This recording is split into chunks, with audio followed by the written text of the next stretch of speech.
Hello and welcome to the Weekly Stuff Podcast with Jonathan Lack and Sean Chapman. We are here to talk about stuff for the 251st time.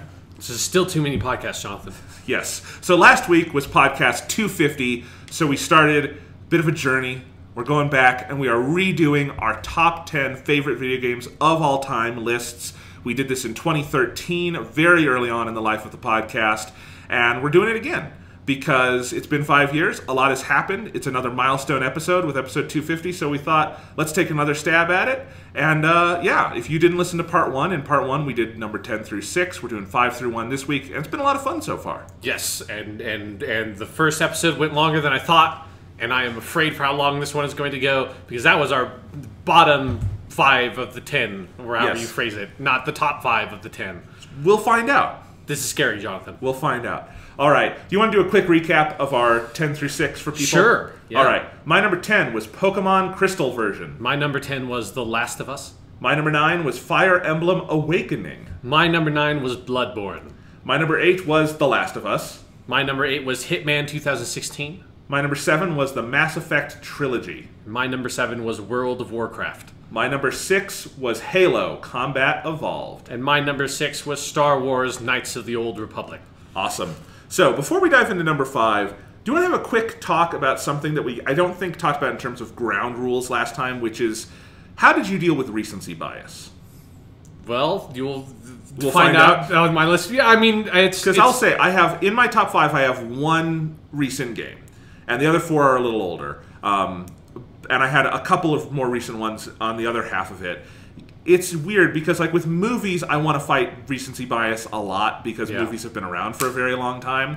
With games, I don't feel as much of a need for it because games are a much newer medium. You know, we've been alive for over half of the, existence of video games as a format, right? Yep. A lot of the significant ones have come out in our lifetime, so recency bias is not as much of a thing to fight, but it is still a thing to think about. Yeah, I was not as concerned about recency bias this time as I was on the 2013 list. I mean, I don't have any game that, like, just came out last month, which is like, because again, listening on the last episode, we did The Last of Us was a month before... Right. When we did the 2013 original version of the list, and you had it on your list, and I was like, I can't put on this list a game that just came out last month. Yes. But I do have a number of games. There have already been a couple, like Hitman and Bloodborne, that came out this generation. They are not the only games that came out this generation that are on my list. Okay. And it's something of where, if it was at least a year old and I've played it a couple of times, and like, fuck it. Like, why does it matter in that way? Also because with movies, recency bias has never been a concern of mine because all of my favorite movies are super old movies. Even when I was a kid, all my favorite movies were like fucking Frankenstein and Godzilla and King Kong and shit. So that was never a concern because there was that huge history. For me, and it's been a testament to, I think, how utterly amazing, like, particularly 2015, 16, and 17 were for games, is that, like, I was just like, some of these games, like Hitman 2016 and Bloodborne, are so good that, yes, they are some of my favorite games, and I will stand by that and put my foot down and say, it's like, fuck it. Like, these games are just that good. Yes, I agree. So, with that in mind, let's get back into the countdown. And I asked this because number 5 is the most recent game on my list. Okay. It's from 1 year ago, 1.5 now. It's The Legend of Zelda: Breath of the Wild.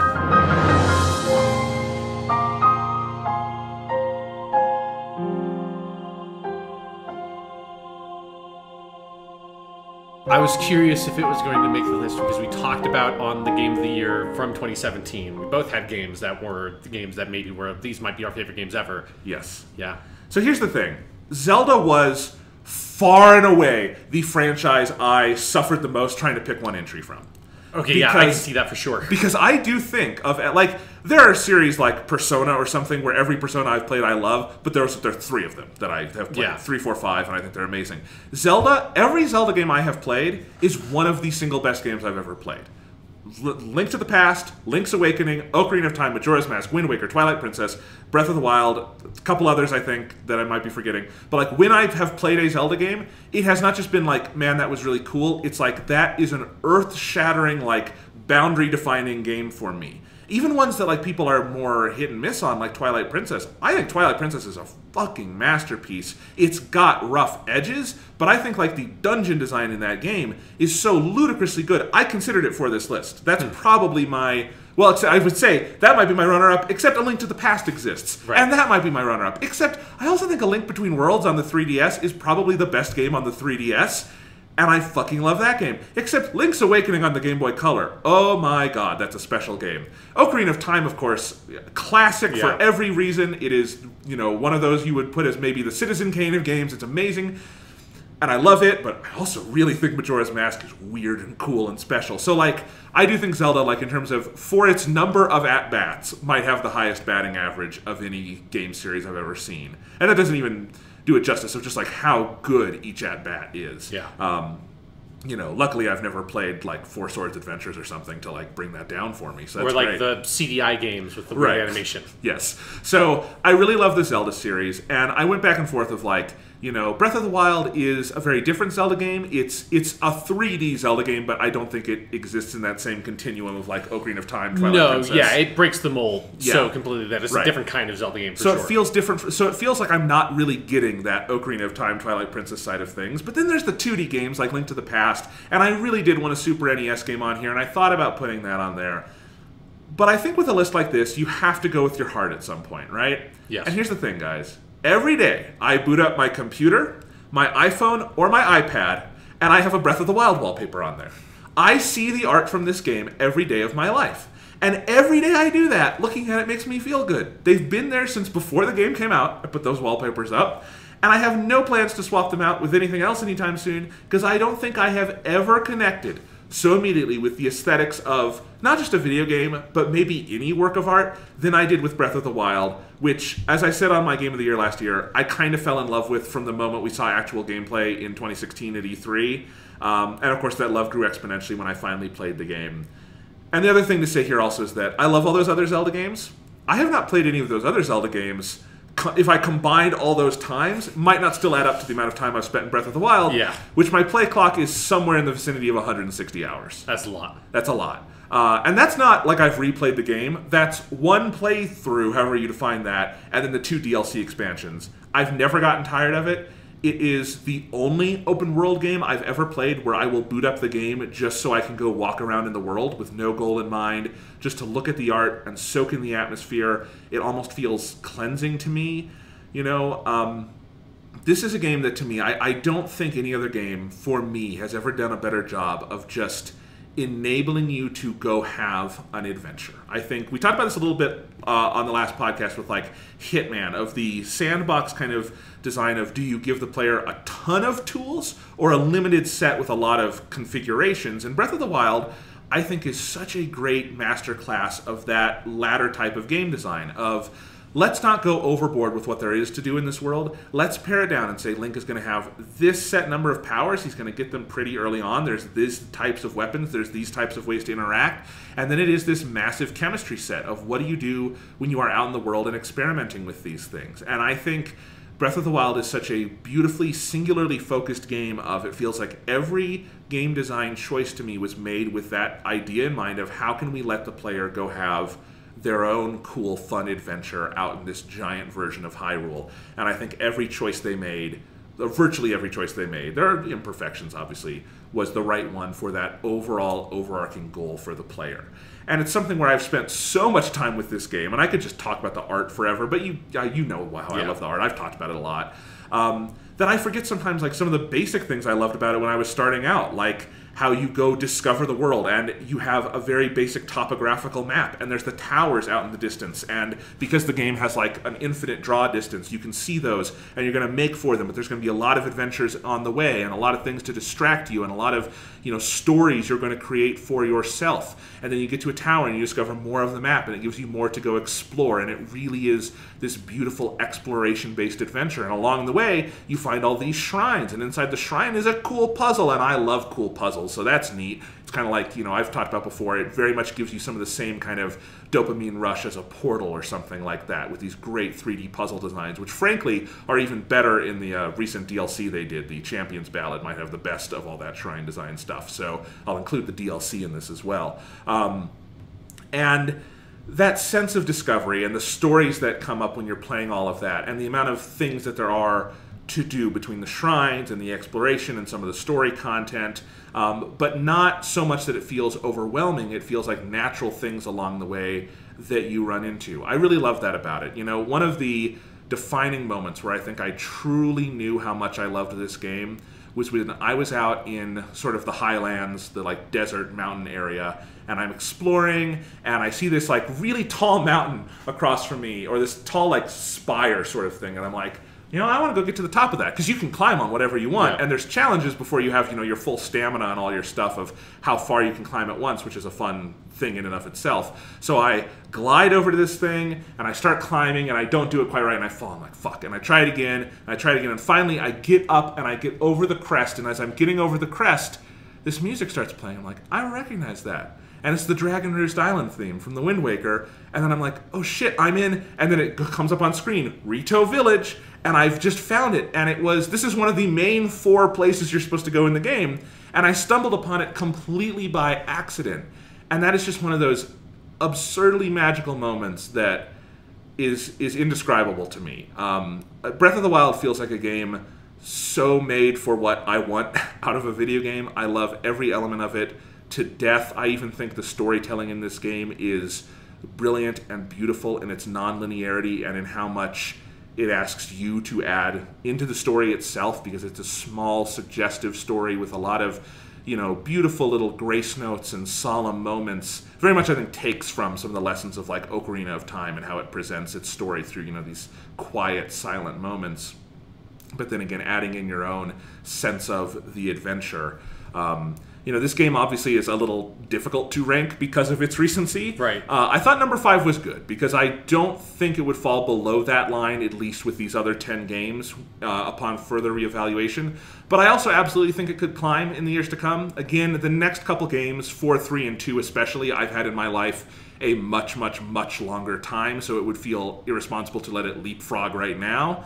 But it could go higher. I said when this game came out that Breath of the Wild was the first game that, since I played my number 1 game, which you'll find out is later, the first game I played since then that has really challenged that spot for me, and I think that remains true. But I think 5 feels like a good place here, a good place to start this second half of the list, and just a game I absolutely fucking love. It inaugurated my new favorite video game console, the Nintendo Switch, which is still fucking awesome, and I love it. And yeah, you all know Breath of the Wild is cool. Cool. That's my thought on it. That's my number 5. Okay. What's your number 5? My number 5, you talked about Halo Combat Evolved last episode. Now it's time for me to talk about Halo 3.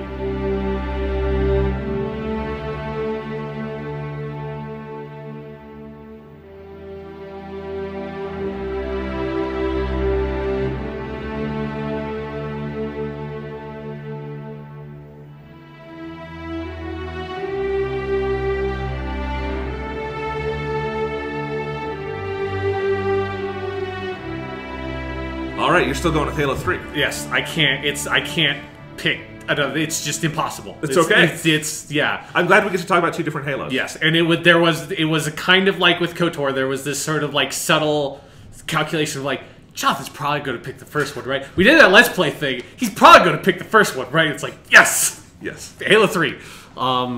Yeah, so Halo 3 is the one I picked in 2013, and it is, where was it on my list then? It is 1 spot higher than it used to be. Oh, wow. Which I think is appropriate. Halo 3 is one of those of where, obviously this is standing in for all of Halo in many ways, and Halo Combat Evolved is the best campaign. If it was just a campaign, Halo Combat Evolved would be the game on here for Halo, but Halo 3 is kind of like World of Warcraft. It exists in this like magical moment of that game came out September 25th, 2007. I didn't have to look that up to write it down here. And so that was our first year, freshman year of high school, and it was like the game I played religiously for 3 years until Halo Reach came out. And even after Halo Reach came out, which was like our senior year of high school, I eventually, myself and a group of my friends, kind of migrated back to Halo 3 and our custom games and things we had gotten used on that platform. And so with that in mind, Halo 3 wins one of my awards. For people who've forgotten from the last week's episode, I'm doing my stupid video game thing of giving stupid custom awards to all these games to recognize things I love about them. So Halo 3 gets the Good Lord, I spent a solid month of my life on this thing award for most played video game. And that number of it being a month, that's not me just spitballing. Like about a year ago, I had this evening where I was like, I'm curious. I just like was thinking about old stuff, and like as I think I'd run into one of my old friends, and like I hadn't seen forever. I was like, oh hey, what's up? And we're talking about stuff, and it was someone I had played with Halo 3 with all the time. And so then later that evening, I was just thinking about, oh man, like Bungie.net had all those stats, and I used to go check that shit all the time. I think they're down now. I think in between now and then they have gotten rid of these, so I can't recheck it. But back then, the Bungie.net and that stuff was all still up. And I went up onto their thing. I was like, I'm going to do the roughest calculation. Obviously, I didn't go in and like checked it, like did like precise math. It counted every single game time and all that stuff. But I just kind of went in there and looked at the number of multiplayer games I played, because you could sort it by like Slayer games versus Capture the Flag and like objective type games, or because you could split out the hoppers, and then all the custom games I played, all the campaign missions I played, and I just been like, okay, Slayer games average 8 minutes. Like objective games, I'm gonna give that like 15 minutes, like most of them on average. It's sort of like spitballed that, but counted like went with like the raw number of how many games I played and like the campaign, and I think I could pretty easily see how long each campaign playthrough was, because I played through the campaign like 6 times or something. Because with like between co-op and like co-op with my brother, co-op with you, like 4-player co-op with other people, like I played the fucking campaign a bunch of times. And then all the custom games, I forget what, I think I gave like 10 minutes or something to the custom games. I just like put all this together, calculated it all out, and basically every choice I made was like, I'm gonna round it down here to like, so, because I don't want to oversell it. I just want to see like a number. I'm very confident I have at least played this much Halo 3, and when I put it all out, it was legitimately 30 days, approximately, solid of my life I have spent playing Halo 3. That's a lot. That's a lot. And that's across basically 4 years of actively playing that game. And if you wonder, how the fuck do you play 30 days worth? Because again, when I say 30 days, I mean that's like 24 hours for each day. That's 720 hours in total, for those wondering. And so it was roughly around that many hours. And the way you play that much of that game is you go to school, and then you come home from school, and you have a group of about 9 to 10 people that, like, you know, at least 2 or 3 of them are going to be on every single night. Like they're like, depending on what's happening, like, oh, they're on the cross country track team, so they're not going to be on tonight, but oh, you're going to be on tonight. And it was just this thing of like, most nights or like not even nights, like most like days at like 3 o'clock after I got home from school, it was go down to the basement, sit down, turn on the Xbox 360, and there were like 3 people I could play Halo 3 with. And that was a ritual I had for like 3 or 4 years. And it was this constant thing. And I played Halo 3 easily more than I've played any other game. I don't think it's physically possible for me at any point in the future, unless I stop playing other video games and just pick one video game to play for the rest of my life, I don't think I'm ever going to reach that number again. Like, it's a ridiculous number, but it makes sense to me of that, because Halo 3 is not just this like one static game. And so the other award I gave it was the Video Game Hipster Recognition for doing that shit before it was cool, for being a game as a service. Because Halo 3 is not just the campaign, and it's not just the multiplayer. Halo 3 is one of the most like revolutionary, like most advanced games of its time, the most influential games of its time. Especially when you look at the moment we're in now and like this generation, I think we have caught up to Halo 3. And by that I mean, you know that fucking button on the PlayStation 4 controller that says share on it that can take screenshots and save footage of a game? What if I told you Halo 3 in 2007 on the Xbox 360 built that into the fucking video game? Like, that was a game with Halo 3 where you loaded up the main menu and it had like 5 things on it. It had the campaign, it had like local multiplayer, it had online multiplayer, it had theater mode, which was your saved films and your screenshots, and you could go in and go into any multiplayer game or campaign game you had played. and do a free camera. So it's even better than what the PS4 can do, obviously, because they designed it so you can just have a free flying camera that can go around, look at whatever you want to look at. You can pause the action, save a screenshot. You can go in slow motion on, I think in campaign you couldn't reverse it because there's too much complicated data with like the way the AI was behaving. But on multiplayer games, you could like reverse and go back and be like, oh shit, I want to see that from another angle, and go backwards. You could do all that. You could, as we did, make movies in Halo 3, which both you and I made 2 movies and like started a Romeo and Juliet project we talked about on a podcast a while ago. And so there you could do that with it. And then as part of that also, you had the Forge mode where you could go in and you could make maps and like change like the weapon layout and all that kind of stuff. Eventually with the DLC with the Foundry map, they like kind of expanded that out so you could very more easily create like, here's a little multiplayer map, and then they would wrap those into the multiplayer hoppers.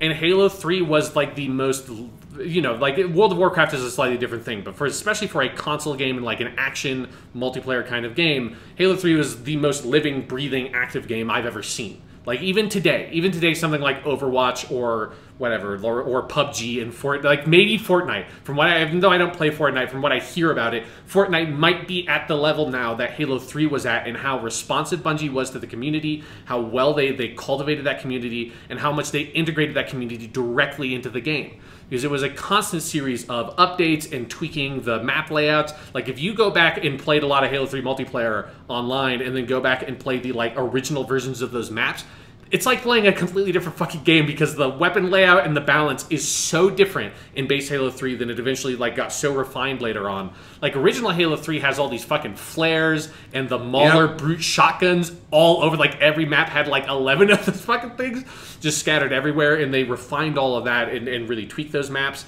They had the huge one where they took Snowbound and I can never remember which one was the original, but like Epitaph, whichever that way, because there's Epitaph and Epigram, and Snowbound and Boundless, where they went in and they took out the shield walls on those maps and basically turned them into a totally different map, where like the flow of the map completely changed. And so Bungie was so hands-on and active with that community, you know, integrating the community-made Forge maps into the multiplayer hoppers and all that kind of stuff, surfacing like the best saved film clips and the best screenshots publicly for like every week you could go see.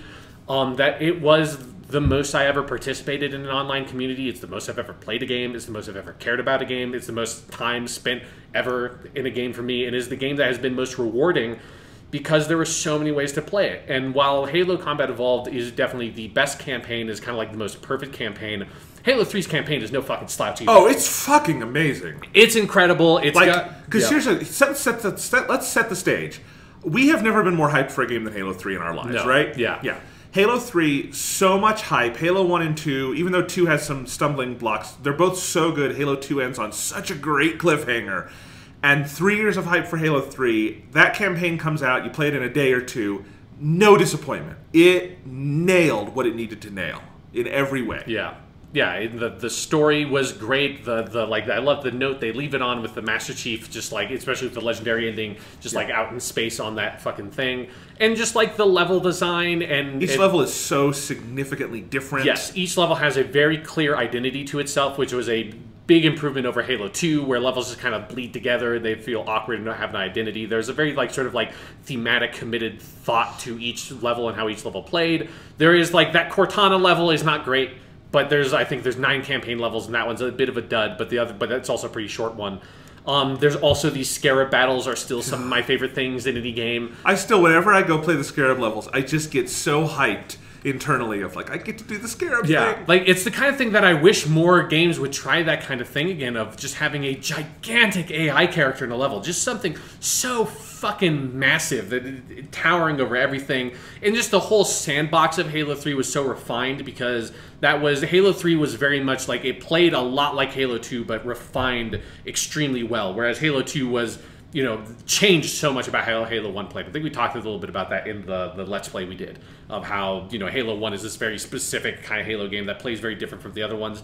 But Halo 3 took the sandbox of Halo 2 and dual wielding and melee and grenades and all that, added the equipment stuff on there, which was a great addition, and just refined everything down and balanced it properly. They put the assault rifle back in, which fixed the SMG spawn issue or the battle rifle spawn issue from Halo 2. And there was just this sense of like, incredible experience going into Halo 3 from that studio. Of they have been through this a couple of times. They know what they're making. They went through the hell of making Halo 2. Watch those fucking Halo 2 documentaries that are now on their YouTube channel from the limited edition Halo 2.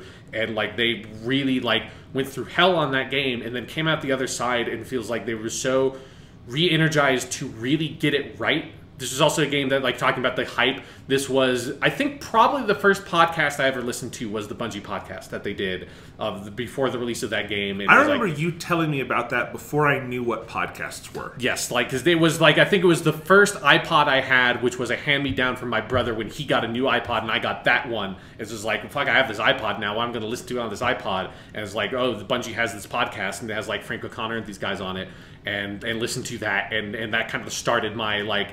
Well, it didn't start because there was also the Halo 2 documentaries, but like that really accelerated my obsession with that era of Bungie and that like the studio culture they had. And they had all the Vidocs and all that, the incredible trailers. That element of the game was just incredible. And then the campaign played so well and the sandbox was so compelling. And then the multiplayer had... you know, this rich history of Halo and all the modes and the kind of things that, like, was so disappointing about Halo 5 that they took all that stuff out. Halo 3 had Oddball and King of the Hill, and they added territories and VIP, and they had racing modes that you could make. And that was one of the great things about multiplayer is that there were two sides of Halo 3 multiplayer. There was the official, like, go into the matchmaking, go onto online, and then there was, we're just gonna fucking give you this list of shit you can change, and we're gonna give you Forge and make you put like weapons and everything in wherever you want, and you can make whatever you want and make any game type and then share it online. And it was so heavily modifiable that like it was something that I got committed to. And then there's like, that's one of my favorite things I've ever done in games is making that Thor mode of... It was like super high running speed, really low gravity and high jump speed, and you had the gravity hammer, and you had the Spartan laser, and you had just enough health that like you really had to nail somebody with that Spartan laser to actually kill them, and it was hard to get them with the gravity hammer. And I played that mode so much. You played that mode. Like I came over to your house, showed you, like, Jonathan, I made this amazing thing in Halo 3. Let me show you. Let me like make it on your box, and then you had it too. Yep. My brother and I still play that sometimes. Yeah, it's so much fun, and it was like this was my like 5 seconds in like my own personal spotlight of like, I'm a video game designer too. Like I can make this weird with the tools of this game. I can make this weird little game. And I had other people I knew that made cool random game modes with like mongooses and stuff that were fun. And then there were all the custom games online, particularly once Foundry came out and you had all the weird Forge maps of like, here's this crazy maze this dude made. Here's like this crazy like racing map that like has these loop-de-loops and shit on it. That's like, I have no idea how these people made this stuff. And then one game I played endlessly with people online was a game mode called Lava Pit. That was the second DLC where they added the big sand map that you could go to like the ceiling level and like make a map on like in the sky. And it was like this little donut, and it reminded me a lot of like the donut map in Mario Kart 64 multiplayer like battle mode you could do. It was like this little donut, and you had all these vehicles that spawned on the outside, and in the middle were kill balls. So if you fell into the middle, you died. Everyone was invincible. So the only way remember this. Yes. So the only way you won was by ramming other people's cars like Warthogs and Ghosts into the middle. And that game mode was so much fun and so different from playing Halo normally that was like, I had hundreds and hundreds and hundreds and hundreds of custom games played on that Bungie.net thing, and a whole bunch of them were just playing that fucking Lava Pit mode with my friends. And I have so many unbelievably fond memories from playing Halo 3. Another aspect of it, which is something they took out about Halo Reach that I never quite forgave them for, was the saved films mode in Halo 3. You could watch those with a party of up to 4 people. And I didn't do it very often, but one of my favorite things I like to do in Halo 3 multiplayer was play team doubles with people, because it was a very tactical version of that game, and I got a lot better at the game, sort of knowing here's where the weapon spawns are, here's like how I like kind of know how the timer is working so I can get the sniper rifle and all that kind of stuff. And it was fun playing team doubles and having something, which is, you know, a very personal thing if you're like playing with it online. It's just like me and one other friend in a private chat talking while we're playing the game. And if something ridiculous happened to that game of like, oh my god, I threw this fucking plasma grenade that hit this fusion coil and it blew up and it stuck this dude in the head and he fucking fell down here and blew up right next to his teammate, and we like took the spot and won the game because of that. Going into save film in that same chat, in that same party, and both of us looking at the save film, each having like independent view of the camera and like looking around being like, where the fuck did that grenade come from? And it's like, oh, I found it, and like bring the camera over to this tower on blackout and like zooming over there and seeing that. it was such a rich, incredibly rich, evolving experience in Halo 3, and having so many different ways you could engage with the game.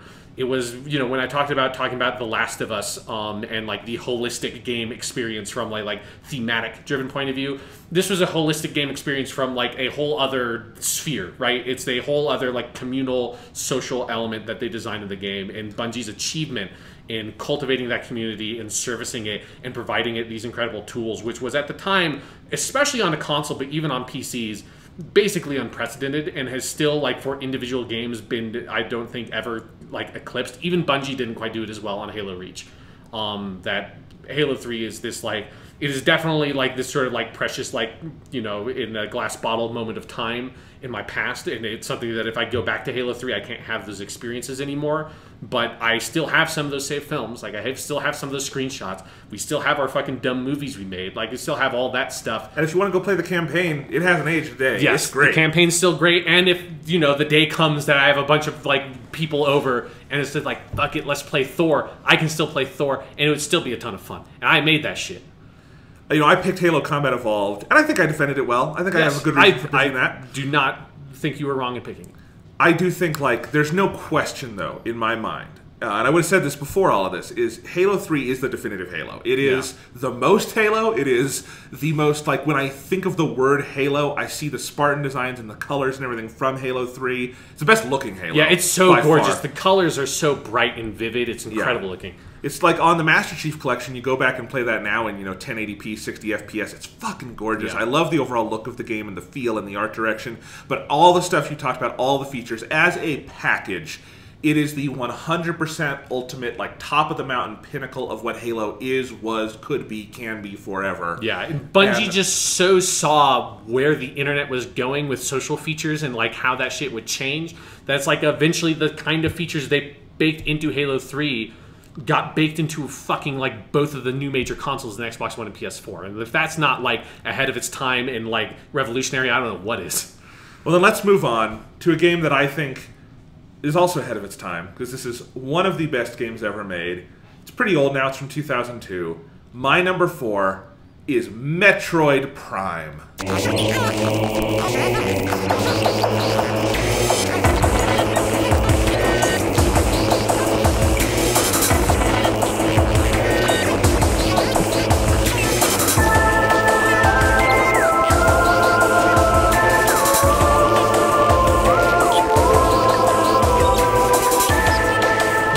Prime's one of your favorite games, Jonathan. It's one of my favorite games.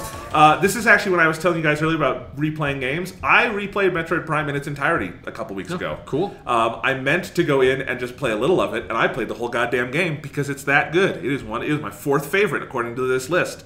I love Metroid Prime. Specifically, I do want to say I am referring to the Metroid Prime Trilogy edition of this game, because I also did try to see if I could finally do a full playthrough of the GameCube version of this game this time, and I can't. No knock against it, but once you've played the Wii version where you have full free control of everything, it is very tough to go back to the GameCube controller setup where there is a C-stick, but you do not use it for moving your visor around and everything is on one stick. It's very difficult to play. I think the Wii version of this game is perfect. I think the Metroid Prime Trilogy Collection, which I have that steelbook, it's one of my most treasured gaming possessions. I think that is the definitive version of the Metroid Prime games. I also did go back, after I played Metroid Prime 1, Sean, I played Metroid Prime 3 in its entirety for the first time, because I had not beat Metroid Prime 3 before. I skipped over 2. I love 2, but it's very long, and I didn't have all that much time.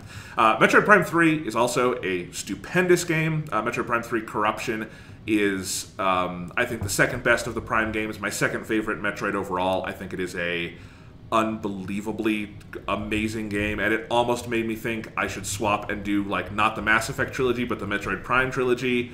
But I decided that was one cheat too many. Okay. So I'm going with just Metroid Prime, because I do think it is the best of these. And I have a little piece I wrote about this, just like I had for Mass Effect, and I want to read this here because I think there's a lot I could say about Metroid Prime, but I think this sums it up. In 2002, as console first-person shooters were just becoming a thing in the wake of games like GoldenEye, Perfect Dark, and Halo, Metroid Prime was something of a Trojan horse, a game with a first-person perspective and a big old gun aimed at the center of the screen, but that was not, at its core, about shooting things. Metroid Prime is an enduringly unique game, nigh impossible to easily classify. So much so that the games most indebted to its design ethics, such as Batman Arkham Asylum or Dark Souls, look and play almost nothing like it. But I think it is perhaps best understood as an experience akin to archaeology. It is a game about arriving on a mysterious planet, exploring every nook and cranny, and learning from the architecture, flora, and fauna to uncover a story that is not told to you, but exists in the environment to be discovered and pieced together by the player. The scan visor, a function that allows Samus to analyze creatures, structures, enemy data, and more, lends Metroid Prime one of the most quietly brilliant approaches to interactive storytelling ever, as it puts the crafting of the tale squarely in your hands, or more accurately, your eyes, as it is what you choose to scan, read, examine, and think about that forms a narrative for you to digest. The game has combat, and it's extraordinarily good, especially in the boss battles, something Retro has a practically chemical affinity for making special rather than tedious, and it has platforming, which is unusually intuitive and thrilling for a first-person perspective, and it has puzzle solving, item collection, and rewarding backtracking through its complex but accessible world, all hallmarks of 1994's Super Metroid, and all translated so seamlessly and effectively to 3 dimensions that it arguably stands as the definitive example of this sort of intricate game design. But at its heart, Metroid Prime is a game about seeing, about looking at the world, learning from it, and moving forward with that experience as your primary weapon. In some of the game's most visually striking moments, a powerful flash of light from Samus's beam will refract light upon her visor, allowing the player to briefly glimpse her and their own reflection. And it is in those moments when you feel the weight of the game's brilliance most forcefully, as you realize those eyes are your own, and they, not the omnipresent gun arm, are the main tool at your disposal, a tool that is simultaneously invisible and palpable at all times. So, that is, I think, the best summary I can give for Metroid Prime. Retro Studios, this was basically their first major game. They came out of the gate with an utter masterpiece. I cannot overstate how much I love that scan visor function. I want more games to have things like that, where you can just read about the world, and some poor person at Retro had to write a million entries, and yet they did it so fucking well. And I love reading about the world and discovering it. And it really is unique in that even the Metroid Prime sequels, which I think are brilliant, don't quite follow the formula of Metroid Prime 1. They are more linear, they have more of an overt story with like text boxes and people talking to you, and in Metroid Prime 3 they have full voice acting, and that's fine, there's nothing wrong with that. But Metroid Prime 1 really does have this singular magic of having a story that exists in the environment that does not exist as a linear sequence of scenes that you move through. You know, the Metroidvania thing, as we call it, which should really just be called the Metroid thing, because Castlevania stole it from Metroid, not the other way around. But the Metroidvania-style thing, I think, is a really hard thing to do right. It's why even most of the Metroid games don't go full, like, Super Metroid on how they do it. But I think Metroid Prime is the best and most immersive version of it. Everything I said about the combat and the platforming and all of that, it is just a joy to go around this world. It's a beautiful game. You know, it's from 2002. The Wii version does look better than the GameCube version, but the Wii is basically 2 GameCubes taped together, so it's, you know, it's not enormously better looking. But it doesn't need a remaster. It looks so good the way it is. It plays so good the way it plays. I really do think, because of what I'm arguing about the experiential element of it, I do think the Wiimote and Nunchuck is the definitive way to play that game. Like, one day it will probably be redone, and you will you'll be able to play it with just normal twin stick controls, and that will be fine. But there is some magic to having the Wiimote in your hand and moving Samus's visor around as an actual physical motion that I think is really crucial to how I experience this game and its sequels. And I should also say, the control setup on the Wiimote Nunchuck is the weirdest fucking thing, and also the most intuitive game controls I've ever experienced. It's so wild. Like, if I were to try to explain the controller layout and how you have to fire missiles with the down of the D-pad on top of the Wiimote, you'd be like, that sounds crazy. It feels so good when you're actually playing the game. It's nuts. And that goes for all 3 of the Metroid Prime games. But yeah, this is a magical, amazing game. I love it to death. Metroid, you all know, is a series I adore. Super Metroid would also rank highly here. Metroid Prime 3, as I said, would rank highly here. But this is the core of my Metroid love. I think it is about as good as games get. and I cannot recommend it highly enough. And I am excited for Metroid Prime 4. I'm sure it will be cool, but Metroid Prime really is to me this thing that Retro made between 2002 and 2007, and it was a specific kind of magic that they conjured, and I don't know if it can be done again the same way. I'm excited to find out, but if you have not played Metroid Prime, you absolutely should. There really is no other game quite like it, and as a result, it also means that it's from 2002, but it does not feel dated in the way most 2002 games would. I love this game. Yeah, as I said on the last podcast, that's probably like one of my more like it's because I did play it, but I never finished it. I got like 7 hours in, and that must have been like right when it came out. So I think I maybe hadn't even played Halo when I played Metroid Prime for the first time. And so this is a long time ago for me. Yeah. So I probably need to revisit that game at some point, figure out a way to do that. Yeah, I mean, for a lot of you, I played it when it came out in 2002.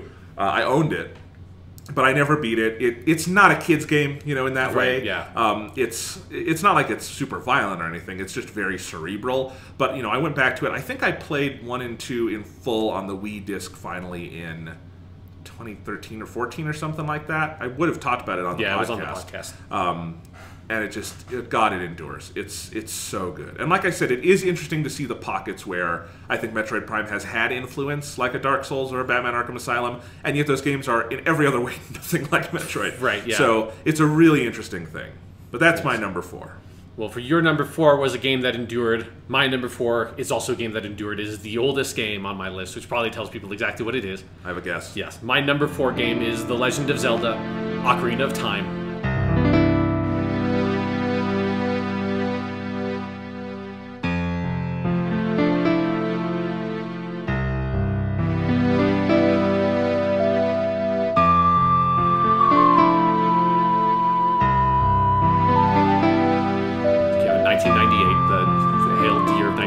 Half-Life 1 and StarCraft and all like the other most important games of that that fucking century basically. Yes, Ocarina of Time. This is also like with Halo 3 because this was on my old list. I think these were also Halo 3 and Ocarina of Time were both right next to each other, and they have both moved up one notch together, which is interesting. I didn't know that when I made this list. It just sort of worked out that way. I've talked about Ocarina of Time on a number of different occasions on this podcast, so it is certainly in no way a surprise to people that it's this high up on my list. But one of the reasons why I think it is this high, I think if we had made this list like basically around this time or a little bit earlier than this time last year, I think Ocarina of Time would be a little bit lower on the list because it had been a long time since I played it. But when you very kindly let me borrow your Wii U to let me play Breath of the Wild, I also took the liberty of playing through Ocarina of Time after I finished Breath of the Wild, being like, fuck it, he has Ocarina of Time on here. I don't want to set up my old Wii. And it's like, because Ocarina of Time is the one virtual console game I ever bought on the Wii. I was like, I just want this. I just want to play it again. Because my Nintendo 64 is in the wind somewhere because my brother did something stupid. That's something I don't want to get into. So I don't have a great way of playing the original Ocarina of Time. And so, I tried to emulate it sometime like years ago, and I was like, that game has really finicky emulation. Yeah, it's not a great way to play that game. And I would also say playing it on the Wii U is also not the best way to play it because even though the N64 controller is a piece of turd, dog shit, bullcrap, the game was also so designed to be played on that terrible, awful, chalky fucking joystick that the Wii U version, like the joystick is calibrated so poorly that it's just like... some of the mini games are almost impossible to play on the Wii U version. The way you would want to play it now is the 3DS version, probably, but you don't have a 3DS. Yes, I don't have a 3DS. And I also want but there's a part of me that's like, I want the original shit too. That was the closest I could get to the original shit. I want to go into the menu and fucking change the iron boots by hand each time, motherfucker. Cause I don't want that fucking watered down kid shit. I want to feel the pain of the water temple. That's like the only way I can live. It's the only way I can get through it. And one of the great things about playing it again was I got stuck at the water temple at the exact same spot I do every single time, where I miss one fucking small key in one stupid chest near the beginning, and then I get most of the way through the temple and realize I don't have a small key. Is like, where the fuck did I miss it? And have to re-explore the whole thing like 3 times over. Be like, oh, it was under the... It's like, oh, it was in the couch cushions the whole time. This is bullshit. But that aside, or partially because of that, my love for Ocarina of Time is enduring. I played this game very close to its release on the N64 and have revisited it many times over the years, but it was in particular that last replay, which was the first time I had played through the game again since probably like 2011 or 2012 when I played it on the Virtual Console on the Wii, so it'd been a long time. You know, like it was like all of college, you know, went by, and I hadn't touched Ocarina of Time basically. And so replaying it again with that much distance, that much perspective, I gained so much more respect for the game in places that I had always liked the game, but hadn't really approached it in a more academic sense to appreciate it. And that's where it gets my first, maybe like the most important of the awards it has is, I just called it the game for all ages, because that is what Ocarina of Time is to me now, is this perfect game about childhood and adolescence and adulthood, and like the intersections of those three things, and about aging. And it's the kind of thing that I think is basically impossible to appreciate when you play it as a kid, because you don't have the perspective. But playing it as somebody who's 25 years old, I see so much now of like, oh my god, like this is so much of why I fell in love with this game, and so much of also why like the whole Zelda community, their like Legend of Zelda community, fell in love with this game so much, to the extent that like when Wind Waker came out, they threw a giant hissy fit because it's like, I want to play as adult Link. I don't want to play as dumb little kid Toon Link. I want to be an adult. Is that Ocarina of Time explores that really awkward space of, you are not quite a kid, you're not quite an adult, you're this weird, like, in this middle ground where there's so many things about you that are incredibly childish, and yet there are things about you that are very mature, and that people don't appreciate about you that are very mature. And Ocarina of Time and Link as a character in Ocarina of Time like literally exists in that strange middle space of where he is this kid at the beginning of the game. He goes on this adventure to get the 3 spiritual stones, and then gets basically against his will projected 7 years into the future into a body that's 17 years old, that, you know, he's hit puberty, his voice has dropped, all that shit, and it's like he's 16 now, and he's got an earring. I don't know when like the Sage of Light pierced his fucking ears while he was comatose in the fucking spirit realm or whatever, but that happened, I guess, and he's got weird tights on now. But he, you know, he is both a teenager and a child, and he has to move between those two spaces, and you as a player must move between those two spaces to solve the puzzles in the later dungeons, like the Shadow Temple and the Spirit Temple.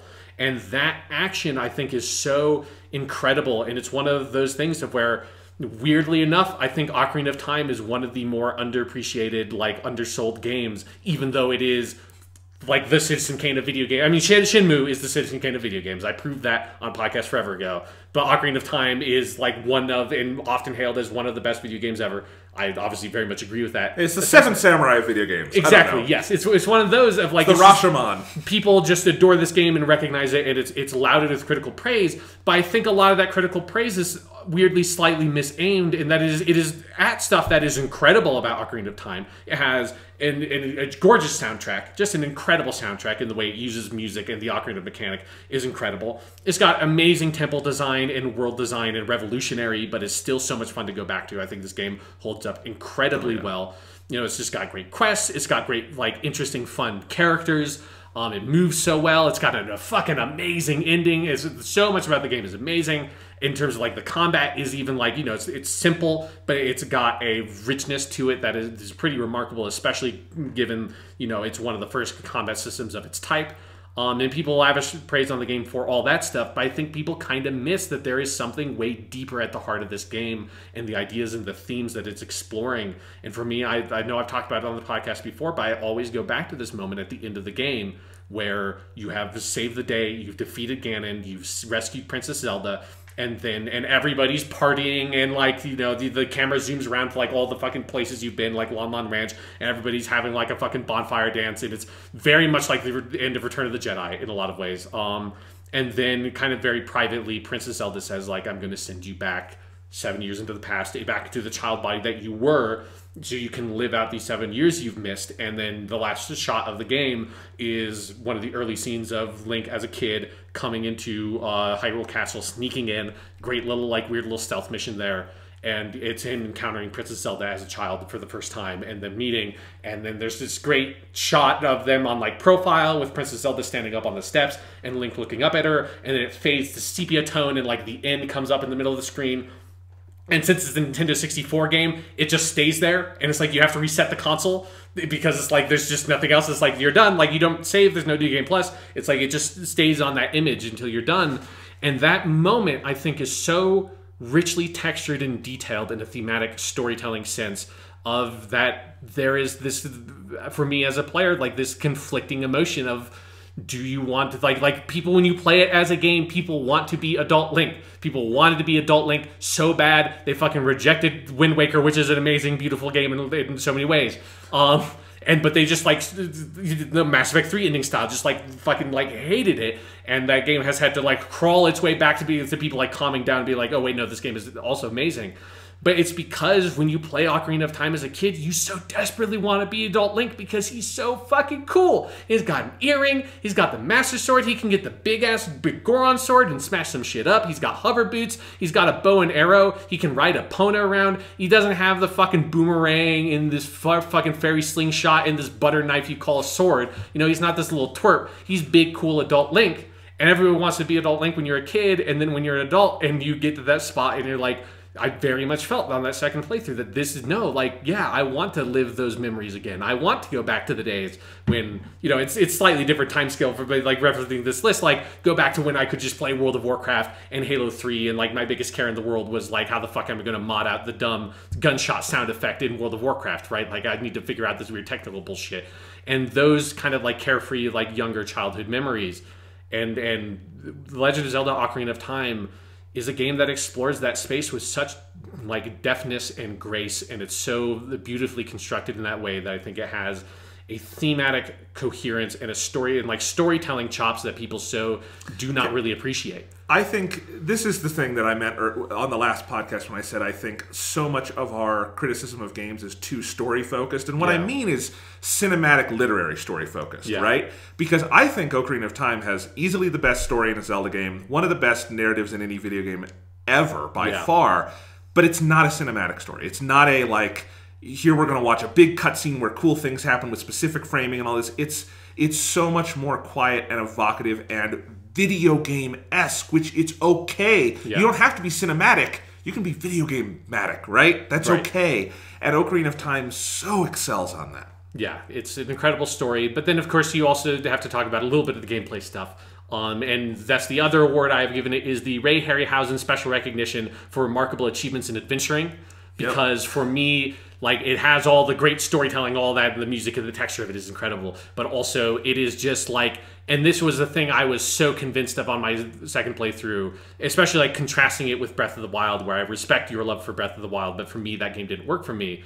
And it became very clear upon playing Ocarina of Time is that Ocarina of Time is, like, the perfect adventure in that everything in that game, I talked about this with God of War, everything in that game feels like it's custom made. Like, every power-up you get feels like it's a specific new power-up. And it's not, I get, like, 1,000,000 shrine orbs, or I get, like, 1,000,000,000 feathers, or, like, whatever. You know, you have, like, the heart pieces are, like, the one that's kind of like that. But otherwise, you know, if you want to get a bigger bomb bag, it's not like I have to go do the 5 side missions that, like, you know, unlock the thing that gets me the bomb bag. It's, oh, there's this big weird Goron dude rolling around in the middle level of Goron City, and I have to stop him with a bomb, and if I time it right, he will give me a big bomb bag, you know. Or if I want to get, you know, the bigger quiver, I have to go do this, like, specific mini game. That's the only mini game like that in the game, where you go to the fucking bazaar and you do that thing, and that's how you get the quiver. Or if you want ice arrows, you have to do the like the archery horseback, you know, mini game and that whole thing in the Gerudo village, and, like, all those things, or getting the fire arrows.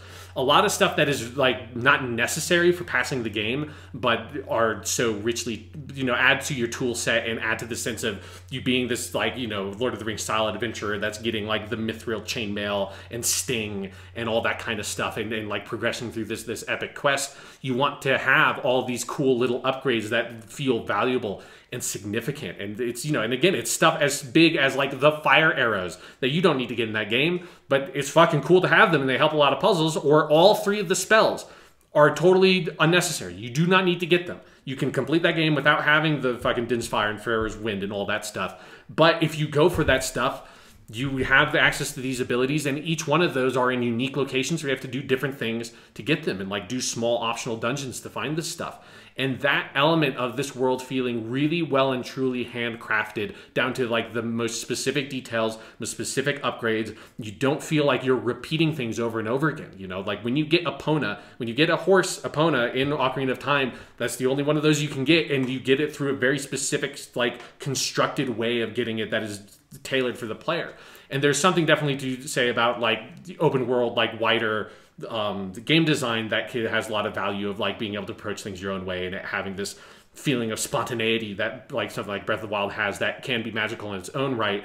But there's something to me so utterly absorbing about the sense of, no, this is this like really sort of like artisan crafted experience, but also has a scope to it that is very rare in video games. And it's something that playing Ocarina of Time in the year 2017 when I last played it, it felt so much like there are still lessons from this game that we need to go back to and like reconsider some stuff we think we know about open worlds. Oh, absolutely. Because so when I say like I really struggled with what Zelda to put on the list, it's because at a certain point I wanted to put 2 Zeldas on this list, and I really considered breaking my 1 game per franchise rule and saying I'm going to have Breath of the Wild and one of the others, because Breath of the Wild I love, but it does not necessarily encompass the things I love about all the other Zelda games, because it's very different.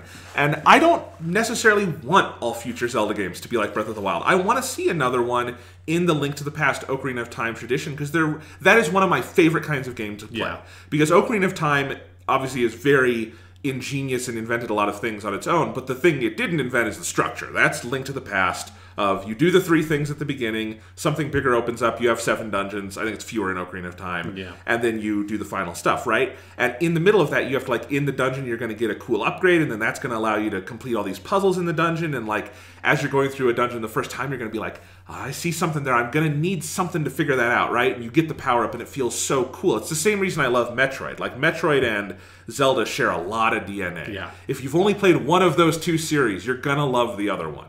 Like, there's a lot shared there. And I love that about it. And that's not really what Breath of the Wild is. But I do think Ocarina of Time... Like, there are individual Zelda games that I think do certain things better than Ocarina of Time. Like I said, my favorite 3D dungeons are probably in Twilight Princess. You know, music, you could argue which ones, although Ocarina of Time has a phenomenal soundtrack. But I do think as an overall package, in terms of that classical style of Zelda design, Ocarina of Time is everything. It is...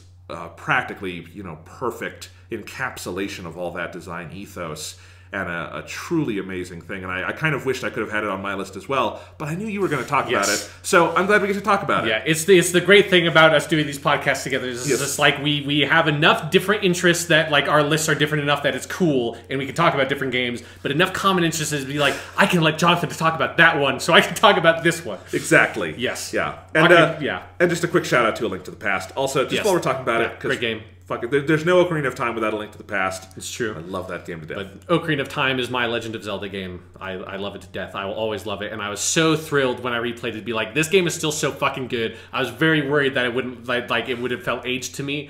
And that's one of the reasons why I wanted to play the original version, is like, just give me the real shit. I need to know. And it's like, I do know. It's still so good. And the Forest Temple is still the best temple in the Zelda game. Yeah, it's awesome. And if you do have a 3DS and haven't played it, the 3DS version is great. It's a very respectful restoration. If you're playing Ocarina of Time for the first time now, that's the version you should play. But for me, like I need the original like version. Oh, totally. I remember, right? I'm just giving it a shout out of like, it's because that's one where you could easily mess up Ocarina of Time if you don't do it right, and they didn't. It's a really beautiful redo of the game. It's one of the most gorgeous games on the 3DS. It plays very well in that format. Having that extra screen, like I'm actually used to that with a lot of Zelda games, because all the 3D ones I've played other than Breath of the Wild, I've played with a 2-screen setup. Right, on the Wii U versions, right? On the Wii U versions too. So I'm used to having all the game stuff up here, like I'm playing, and then all my maps and equipments are on the second screen, which is a great way for Zelda to work. Oh, yes, yeah. And it is just one thing, like, because I do think they're probably going to take those Wind Waker and Twilight Princess HDs and put them on the Switch. I hope they do. But I will miss having that second screen, because it was one of the best uses of the Wii U. But still have Ocarina of Time and Majora's Mask on the 3DS, and they're very suited to that. So yes, in particular those two, because there's a lot of Iron Boot switching happening in Ocarina of Time, and a lot of mask switching in Majora's Mask that got pretty fucking tedious, I can tell you. All right, you want to move on to our number 3s? What's your number 3, Jonathan? My number 3 is Super Smash Brothers.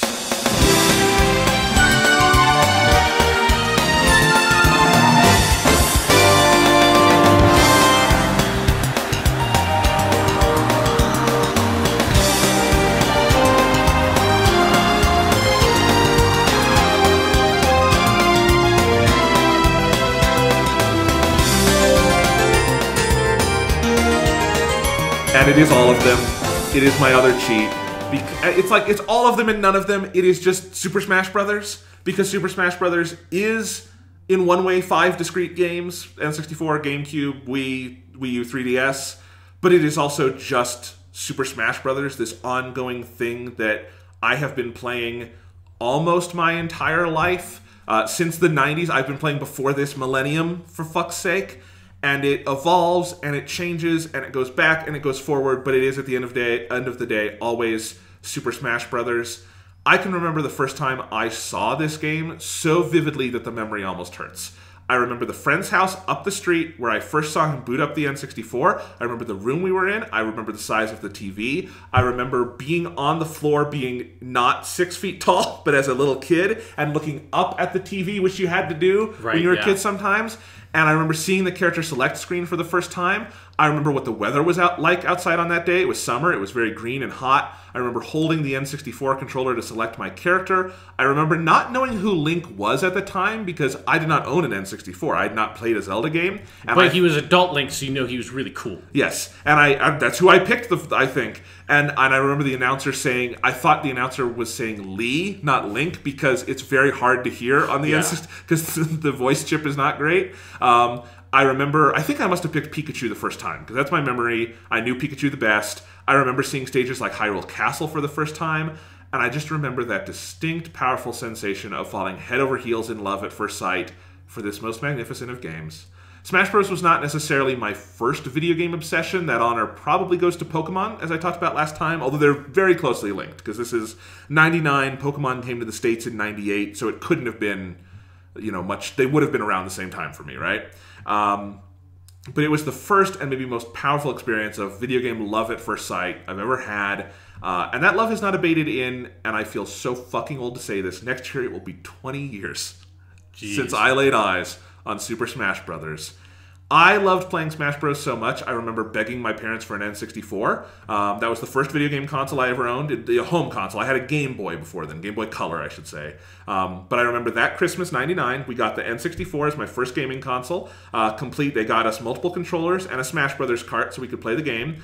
They also got us Ready to Rumble Boxing, which was not very good. No. It did not get as much play as Super Smash Brothers. Yeah. I still have the cart for Super Smash Brothers. My brother and I still boot up the old system from time to time to play it because it's so goddamn good all these years later. We played the shit out of Smash Brothers on N64. When the GameCube came out, Melee was not a launch game, but it was like a month later. So like by the time Christmas rolled around, the GameCube and Melee were out, and that was the most we ever wanted something for Christmas was a GameCube and Super Smash Bros. Melee, because we had spent 2 years playing Smash Bros. Like every day, and then we got Melee and played that every day for years.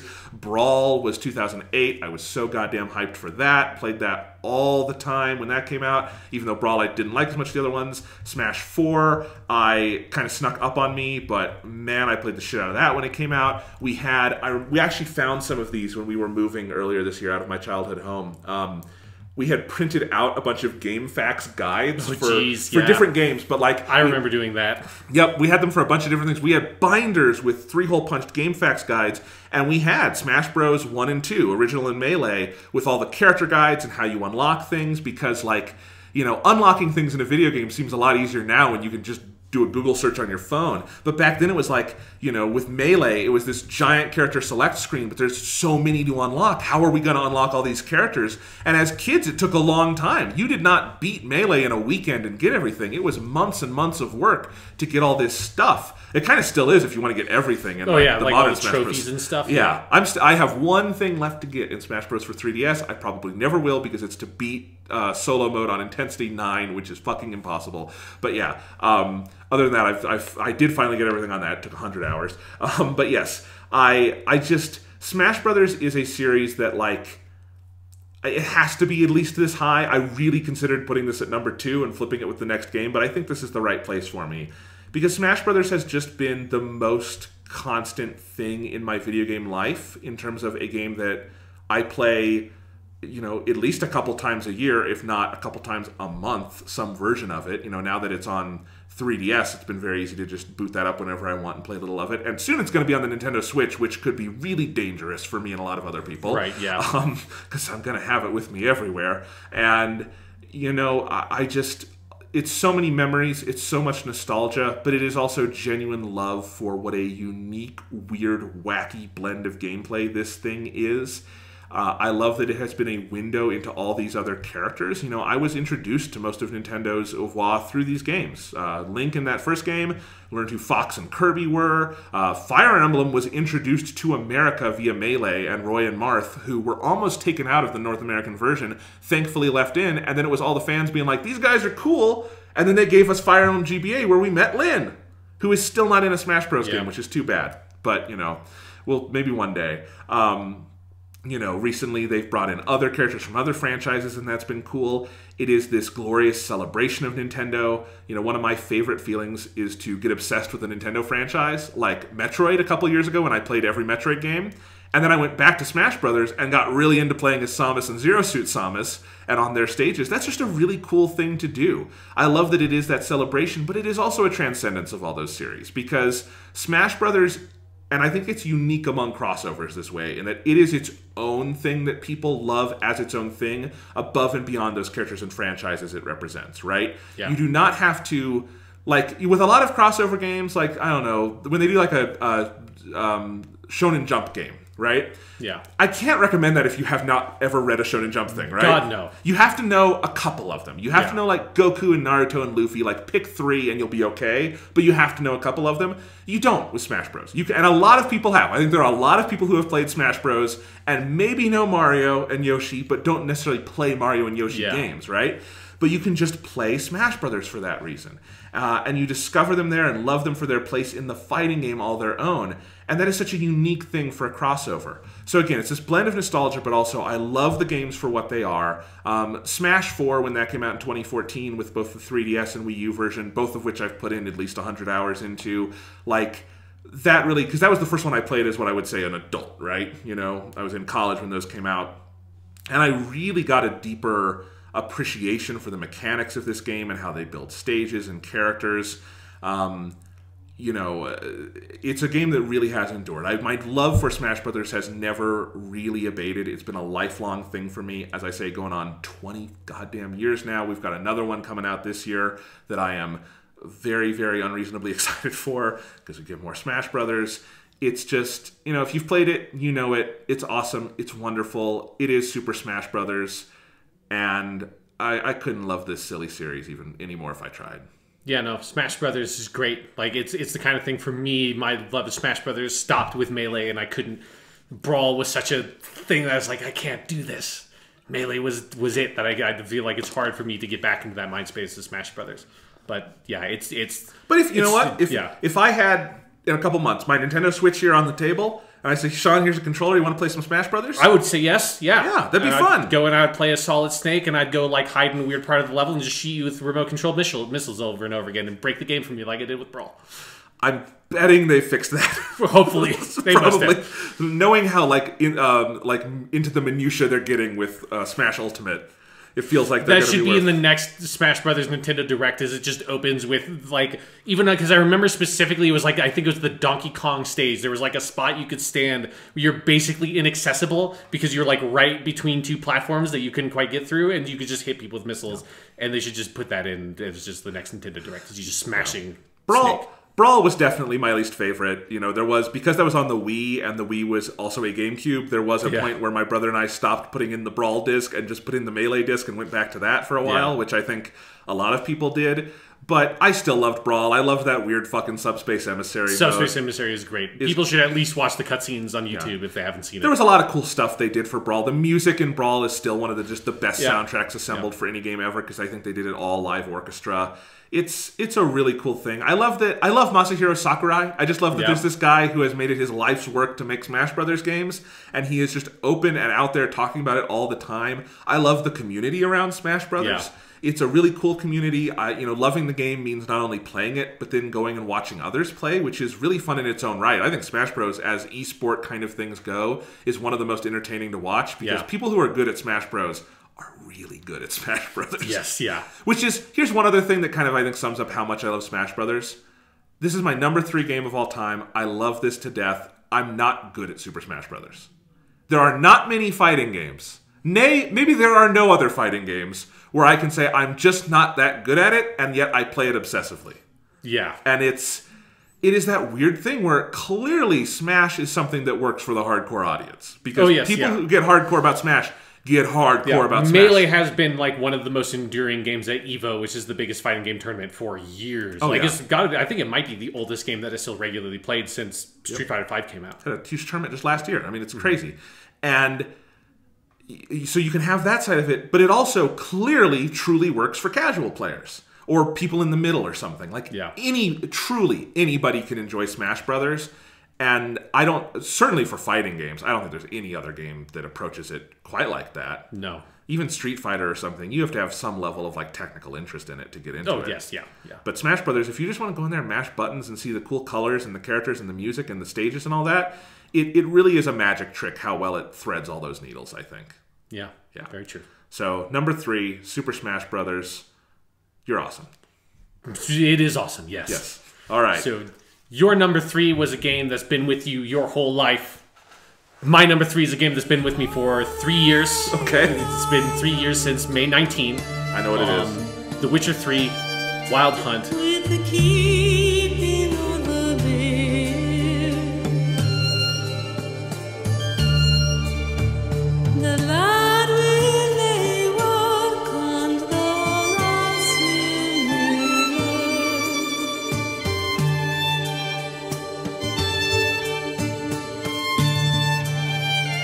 is the best RPG I've ever played, which is like my favorite, or best Western RPG. I just I was gonna say, like, Western RPG and JRPG are different categories in my head. All right. Because they are very different kinds of games. But The Witcher 3 Wild Hunt, because it comes from that tradition, kind of like KOTOR. I'm very literally like it comes from the tradition of the Baldur's Gate, because CD Projekt Red that made The Witcher 3 Wild Hunt, one of their earliest game projects they tried to make was a Polish localization of Baldur's Gate. So it actually kind of literally comes from that same tradition. It comes from how do we blend tabletop RPG stuff with more design systems and games and more direct narrative storytelling stuff. And it is, as of 2018, I think is the crowning achievement in that like lineage of video games. One that had been dormant for a long fucking time, because like the closest was Dragon Age Origins, probably for the Xbox 360 in that generation, which even then was kind of felt like it kind of got away from it in some ways. And Mass Effect feels like it was very much its own different kind of action RPG thing. And The Witcher 3 Wild Hunt, while it doesn't have the turn-based sort of combat thing, it's definitely very active, kind of Dark Souls-esque combat stuff. It has at its heart such this like old school fantasy RPG like aesthetic and style and love that shines through and feels like it's a game out of time that's come from somewhere else. It's a game we talked about a lot in 2015. I gave like a whole impassioned speech at the end of that Game of the Year thing because you hadn't played the game yet. I was like, fuck it, I'm just going to spoil the Bloody Baron quest just to get you to play the game. You did, it worked. Yes, it worked. In The Witcher 3 Wild Hunt, fuck, man. Like, I don't even kind of know where you start with the game. It's really big. It's very big, and there's a lot of stuff. There's a lot of stuff to talk about. There's where I'll start. One of my awards I give it is Outstanding Medal of Genre Valor for Redeeming Open Worlds. Oh yeah, because in 2015, we were in a dark place with video games in some ways. Of that, you had 2013 was this weird transitional year where, like, halfway through 2013, you had a lot of interesting games like Bioshock Infinite and Last of Us come out at the tail end of the PS3 and Xbox 360. And then you had like the early like launch stuff for the PS4 and the Xbox One, which was the only interesting stuff there was like Assassin's Creed 4, which is also an Xbox 360 game.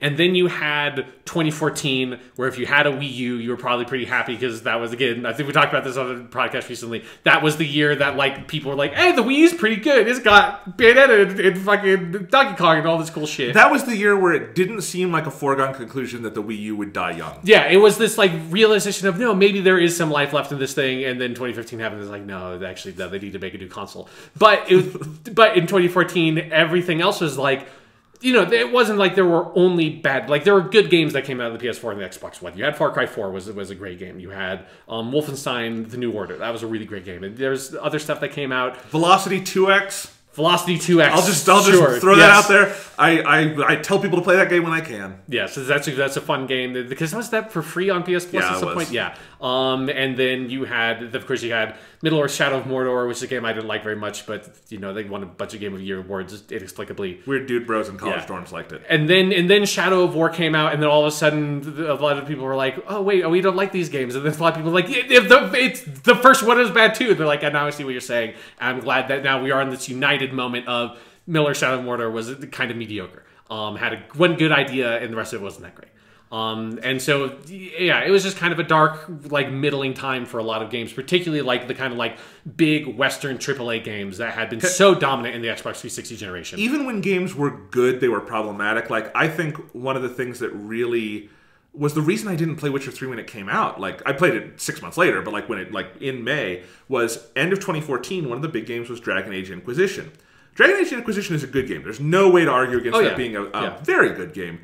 But it really defined for me that year the unbearable excess of open world design at the end of that last generation. Yes. Of the way you did an open world game was you made a big fucking empty world and you threw ungodly amounts of shit in there for people to do, and you made it grindy as fuck, and you made it utterly soul crushing. And you can go back and listen to the end of 2014 podcasts where I am probably literally pulling my hair out talking about open world games and being sad. You were I was livid done. in many ways. Yeah.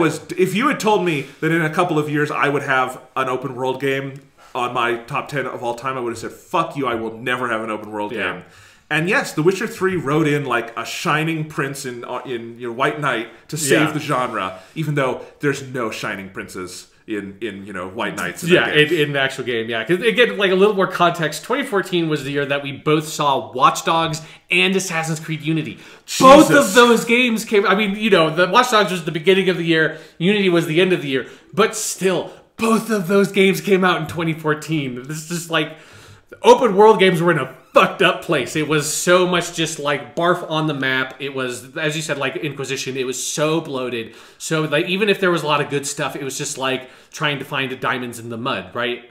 And then The Witcher 3 comes out, and you play The Witcher 3, and it's just wait, there's something different here. And you get to the first area of the White Orchid area, which is very much the plateau in Legend of Zelda Breath of the Wild, where it's this smaller area that contains more digestible, easier to approach versions of the kind of thing you're going to be doing for the whole rest of the game. And it's here's some story stuff, here's your first big monster hunt, here's a little Witcher quest, here's a more sort of human focused side quest, here's a basic loot cycle of you kind of getting a new weapon and that kind of stuff. All that sort of contained in this one area, and then most importantly, setting the tone and atmosphere and narrative structure of the world. And this is where I gave it my second award, fuck, I guess I have to read the books now award, for remarkable accomplishments in narrative design and world building, because the world of The Witcher 3, which is obviously adapted from the series of novels from Sapkowski, I think is how you say his name. I'm not very good with Polish, which are really good, particularly the two short story collections are just phenomenal. If you're going to read any Witcher thing, those are the two things to read. And so it's based in that source material, but so much work had to be done by CD Projekt Red to breathe that to life. Because again, it's two short story collections with a bunch of pretty sparse short stories, and then a series of I think 4 or 5 novels that are more expansive, but also don't go into the kind of detail that a video game needs to go into to build a world like this. And there's no movie, there was a really cheesy TV show. I haven't seen it, but I've seen screenshots of the Polish TV show they made the early 2000s based on the Witcher stuff. But they had to basically invent the visual language and visual culture and that design of this entire world and of Velen and Novigrad and the Skellig Isles, and then also Toussaint from the Blood and Wine, which, by the way, with Witcher 3 Wild Hunt, I'm including Heart and Stone, the Heart and Stone Blood and Wine in there because they're both fucking amazing and expand the game in great ways. But yeah, CD Projekt Red had to build this incredible open world that had such a sense of tone to it. And I just remember so distinctly the moment I fell in love with the game, which it wasn't just a moment. It was this whole play session where the first time I played the game, I liked it because it got such great reviews, and I just kind of downloaded it, thinking fuck it, I have nothing to play. It's May 2015. I played The Witcher 1. There's a podcast forever ago where I played The Witcher 1 on PC on Steam and being I played 12 hours of it and just was done with that game because I didn't like it. And so I was like, I kind of swore off Witcher because I thought it wasn't for me. And I just kind of downloaded it, played it for one night. I was like, this is pretty intriguing. This is cool. And got a little bit into White Orchid. And then the next night, I came back and played it. And that's when I did both these side quests in White Orchid where you help the brother sort of basically poke through this empty, like desolate, or not empty, but like desolate battlefield covered with dead bodies and mud and just like tattered banners from both sides and just bodies strewn all over the place looking for his lost brother, and then finding him, like his brother who was in the battle, actually alive in this little hut off to the side with a Nilfgaardian soldier also there, like basically the two survivors of this battle from opposite sides who have like, you know, both like gravely injured just in this little hut, and nothing else matters, and they're just like, we're probably both dead, and they've just kind of become these weird friends in this hut, and you rediscover them and have to navigate the weird politics of how do you have these you know, people from the north, Forcest or whatever the fuck it's called, I think that's the name of the king, whatever the northern land is called, and the Nilfgaardians, and like how do we, you know, sort of bridge this gap. And those moments are just like walking around this field of bodies and seeing the ghouls feasting on these corpses and getting the sense of like, this is the world of the Witcher. Like, this is what these people live in. This is like the little shit in mud and blood that cakes this whole landscape. This is what it is. And then the other side quest I also played that night was the one in White Orchid, where it's the first major Witcher contract you have to do the Noon Wraith. That's in the well, and this whole story of you walk into this little hamlet of like 3 or 4 houses that have been utterly destroyed, and there's blood trails all over the place, and you're sort of investigating and figuring out what the fuck happened here and reading these notes, and eventually you see that like there's this body that's been dumped in the well and going there, and it's this whole long thing of finding out what happened to kill this woman, and she was like executed and hanged by Nilfgaardians and has come back as this Noon Wraith and have to kill her and put her to rest. And the thing that was so magical about that side quest is that normally when I replayed the game, I never finished the game this on my second playthrough, but I got very deep into it before I kind of fell off to play other things. I realized, oh, you're supposed to get this quest by going up to a like quest board and get the piece of paper, and that's like how you do most of those quests. And I didn't do that the first time because I just stumbled into this town, this destroyed little village, and just investigated naturally and put the pieces together. And the fact that the quest worked 100% that way, it was kind of like what you were talking about with Breath of the Wild, of like coming over that crest and realizing, oh, I'm in like the Rudo village or whatever, the village of the weird bird people. It was like that of, I have just stumbled into this quest, stumbled into this little story, and walked into this town, and now have to put this together and figure out what happened. And it was a cool thing of, in my version of that story, Geralt doesn't do it for the money. He does it because he just walked into this town and saw like what happened and feels like, oh, I guess I need to put this to rest. Like, I'm the only person here. I just have to put this spirit down. And the quest, like the writing works that you can believe that and see that quest that way.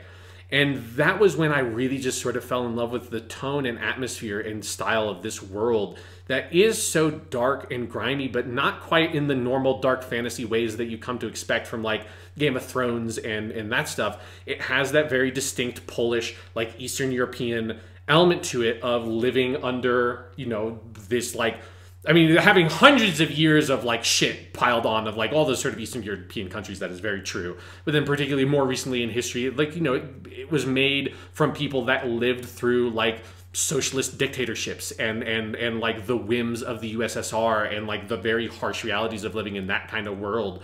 And that's the atmosphere and the culture in which these people who like the primary creative forces making this game came up. And of course then also Sapkowski, who wrote the books and created the world, it comes from that tradition of like dealing with these the harshnesses of reality that a lot of games made in like Western Europe and in America and Japan don't have that quality, because the people who've made them are generally middle to upper class people that have managed to get like a really great education in software design and have done very well for themselves and have a passion for this medium. And it's not like to put those people down, of course, like we're fucking like neatly middle class white dudes. It's like we don't have those kinds of problems either.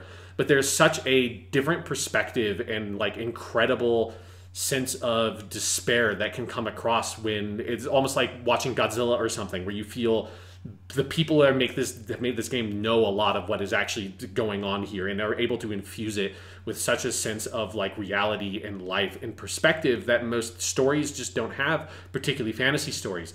And there's no side of Witcher 3 where that is more true than the Bloody Baron quest, which gets my I still can't believe they pulled this off award for best quest, because it is, you know, I'm not going to talk through the whole quest again like I did in 2015, but it is dealing with this guy who is a wife beater, who has basically caused the death of his like unborn child and caused this child to be stillborn from beating his wife, and now has to deal with the consequences of that. And you, as Geralt, have to, in order to continue on your quest to get Ciri, walk him through this process and either basically say, fuck you, Bloody Baron, or you are a piece of shit, but I will help you find like the least bit of like redemption or resolution to this crisis and trauma and tragedy that you have caused as is possible. And going through and walking him through like having to go bury the like zombified, monstrified version of that fetus is horrifying, but it's also one of the most like touching and strange things I've ever experienced in the game. And watching him having to lay down the body and repeat this, you know, chant from Geralt, culminating in him having to give this unborn child a name, Dia, and put her to rest. Like, it's such a powerful, intensely powerful moment. And The Witcher 3 is strewn with all kinds of moments like that. And one of which is my other most favorite, and I think is one I don't think I ever talked about on the podcast, is one that relates specifically more to the main stuff and the main characters, and specifically your relationship with Yennefer, where there's a late game quest in the Skellig Isles where the whole backstory of Geralt and Yennefer is they have kind of gotten together in their first adventure, where Geralt ends up making this wish on a genie's bottle or whatever to have their destinies tied together. It's a really good short story. It's a great fucking short story, and that's how their kind of relationship starts. But then when you got to the Witcher games, I think the first Witcher, I don't know if they had the rights to all the characters, so they couldn't quite use Yennefer, or maybe they just chose not to use her. And that's where Triss, who is a character in the book and has kind of a fling with Geralt, but isn't really a full love interest, she kind of comes up from that and is like the main love interest in Witcher 1 and Witcher 2, and then is then one of the two primary love interests in The Witcher 3. And the way I played the game is I was very much like Triss was my love interest, and I think that's a really fun way to play the game. In particular, Blood and Wine has some cool shit with that. But in particular, when you get to this quest with Yennefer, and it kind of, you go back to this scenario of, we have found another genie's lamp, she says, it's like, it's on this ship, and that was lost out at sea at some point, that was delivering this genie's lamp, and we have to go find it. And you have this whole ridiculous, amazing quest where, like, you find it and you have this battle with this genie, and then over the course of that battle it gets teleported to the top of a fucking mountain, which is very important because it's just one of the most spectacular views. Is you're on top of a massive snowy mountain in Skellig Isles on this fucking like big ass, like, you know, the frigate kind of boat that's just hanging like off the side of this cliff. And so you go through that whole thing, you defeat the genie, you get the genie's bottle, and you find out that Yennefer wants, the whole reason you're on this quest is that Yennefer wants to make a wish to cancel out the last wish, because she wants to know if the relationship and feeling she has with Geralt is real, or if it was made from this lamp and from this wish that he made years and years ago from their perspective. And you are then basically, that is like the split choice you have for her storyline of whether you start or like recommit to a romantic relationship with Yennefer or not. And at that point in the game, I had already decided Triss is the love interest I'm more interested in. I'm going to stick with her. And the scene that plays out between Geralt and Yennefer when you decide not to go with her is so beautifully acted and written. And also just like the camera and the cinematography and the view of them sitting on, like, with their legs dangling off the edge of this ship on the top of this, like, basically Mount Everest, looking out at the ocean in front of them. And Yennefer basically says, no, this wish is gone, but my feelings for you are still real. And then if you turn her down, Geralt just turns to her and says, the magic is gone. And then kind of like the scene like kind of zooms back out and goes away. And that line in the delivery of the magic is gone, and that moment has stuck with me so powerfully because it says so much and allows you as the player to read so much of what you want to in that moment of, like, do you mean, because like for me it is something of where, for my version of Geralt, he is still very much attracted to Yennefer, but he is no longer in a place where he can be in that relationship anymore because it is a like dangerous relationship. And that's like when I read the, like, that's something you understand just by playing The Witcher 3. When you read the books, that becomes like abundantly clear. And there's something about that sense of like he's able to sort of like put this down with something that is like the magic isn't gone in the sense of the relationship, but the magic is gone in that they do not need to be tied together. Like, the literal magic has gone. He still probably cares for her and loves her, but has decided to move on with his life and go with like the safer, nicer, sweeter relationship with Triss that is like awaiting him. And that's was such a powerful moment for me in that game that comes across only as like a player experience can, of that you make these choices, the game reacts to those choices, and The Witcher 3 is written so smartly to allow you to read what you need to read in that moment for the story and the characters that you have constructed and invested life into, not just the characters that they have written for you. And there really feels like there's this dynamic back and forth relationship with the writing and the story in The Witcher 3 that is so powerful, that it is the kind of thing that I think Western RPGs have always aspired to and have done well to varying degrees, but The Witcher 3 blew it out of the water for me. And it's one of the other reasons why it was easier for me to pick Knights of the Old Republic than Mass Effect earlier on my list, was that The Witcher 3 kind of takes Mass Effect's spot, because I think The Witcher 3 does what Mass Effect did, but for me it does it even better. It takes it to the next level. I actually agree with that, because like the reason Witcher 3 is not on my list is mostly because I think I'm less familiar with it than you are. Like, you know, I did play the full game and I fucking love it. It's amazing. One of the best games of the generation of all time.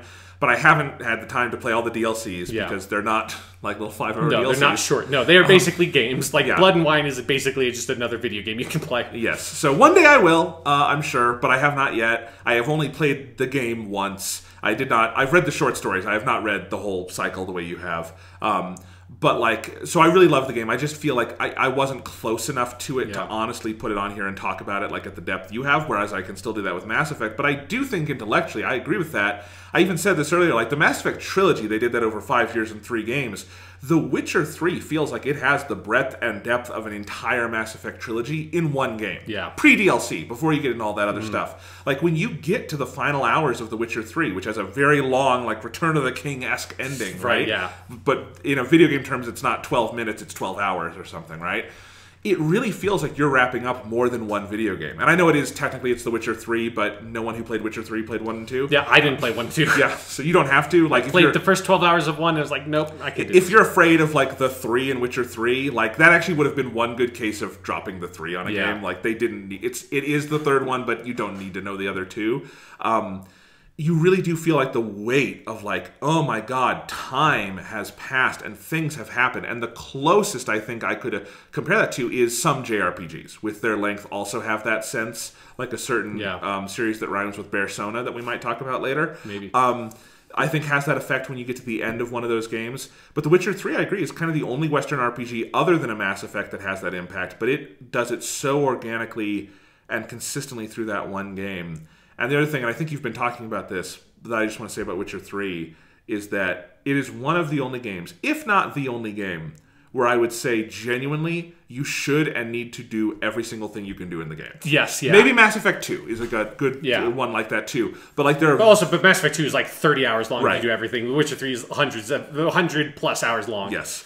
But like genuinely, you should do everything. There is no junk in this game, you know. Maybe you don't need to do all the Gwent stuff, but if you're into Gwent, you should do all the Gwent stuff. Is so good and recontextualizes Geralt as this like Witcher / like professional card player that is every time he walks into a town like eyes all the peasants and stuff is like, that guy knows how to play Gwent. I'm gonna fucking get his cards. Yes, but like genuinely every side quest, every piece of story, it is all of a piece. I don't think it's one of the only games with a main quest, side quest system where I think those are virtually impossible to separate in my memory and in, I think, what the texture and context of the game is. Like, the game is the main story about Ciri, but it is also the Bloody Baron quest, and it is also every other side thing you do. There is no separation of quality or import to that. You know, it is... I think it has lessons for video games, which we're already seeing other games adopt. I think it has lessons for TV shows and things like that, too. Absolutely, because, like, The Witcher 3 tells this incredibly impactful, overarching story,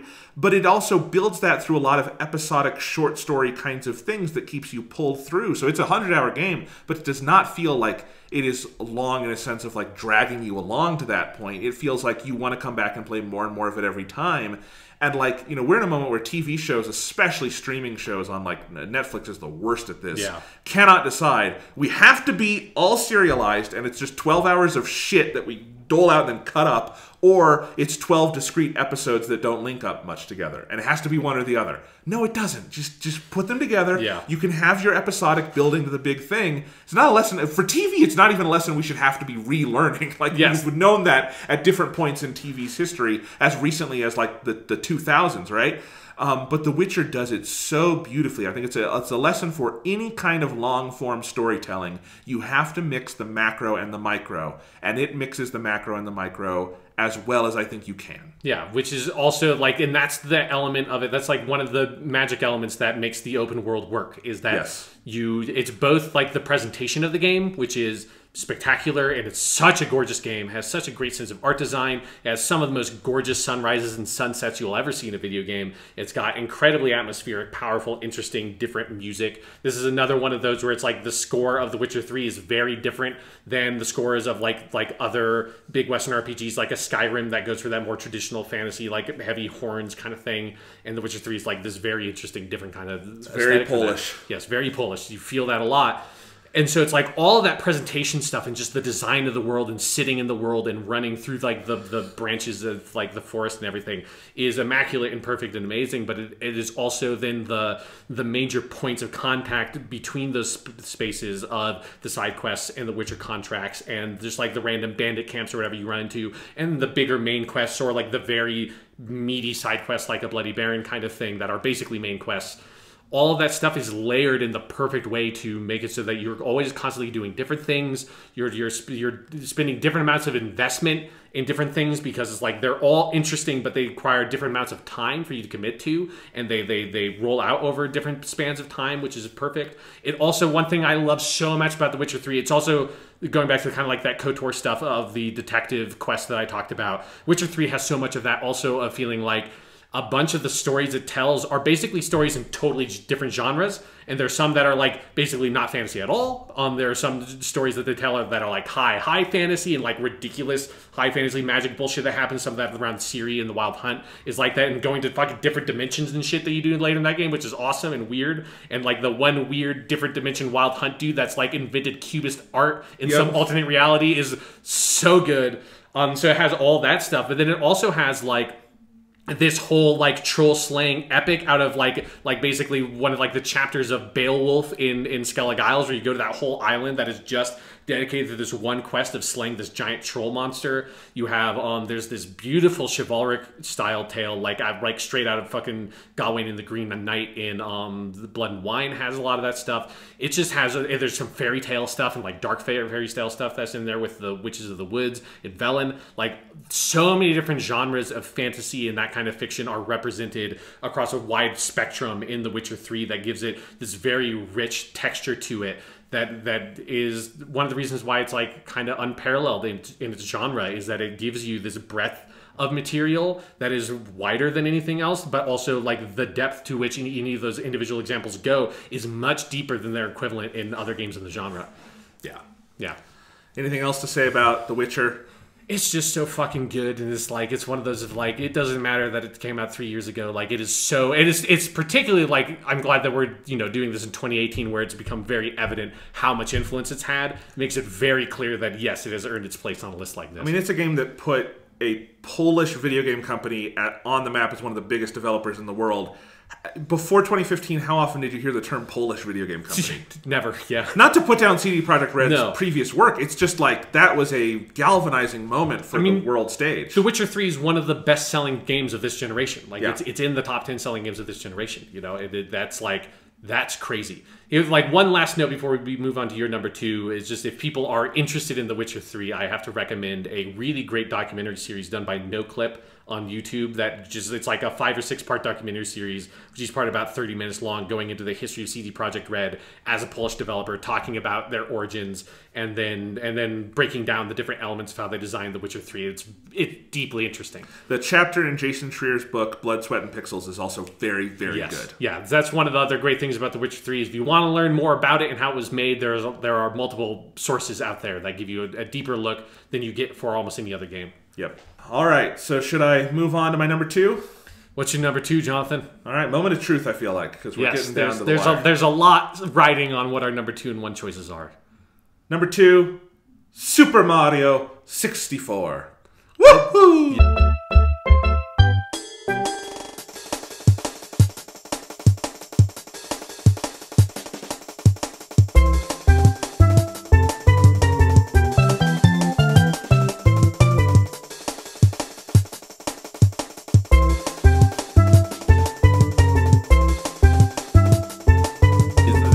I knew Mario had to be one of these. It's like Mario there was some Mario that had to be here. There's no way you made your list without Mario. And I had this realization when you were talking about your number 3 game, like, wait, he hasn't said a Mario game yet. Yeah, it would be out of character for me if I didn't have a Mario game on here.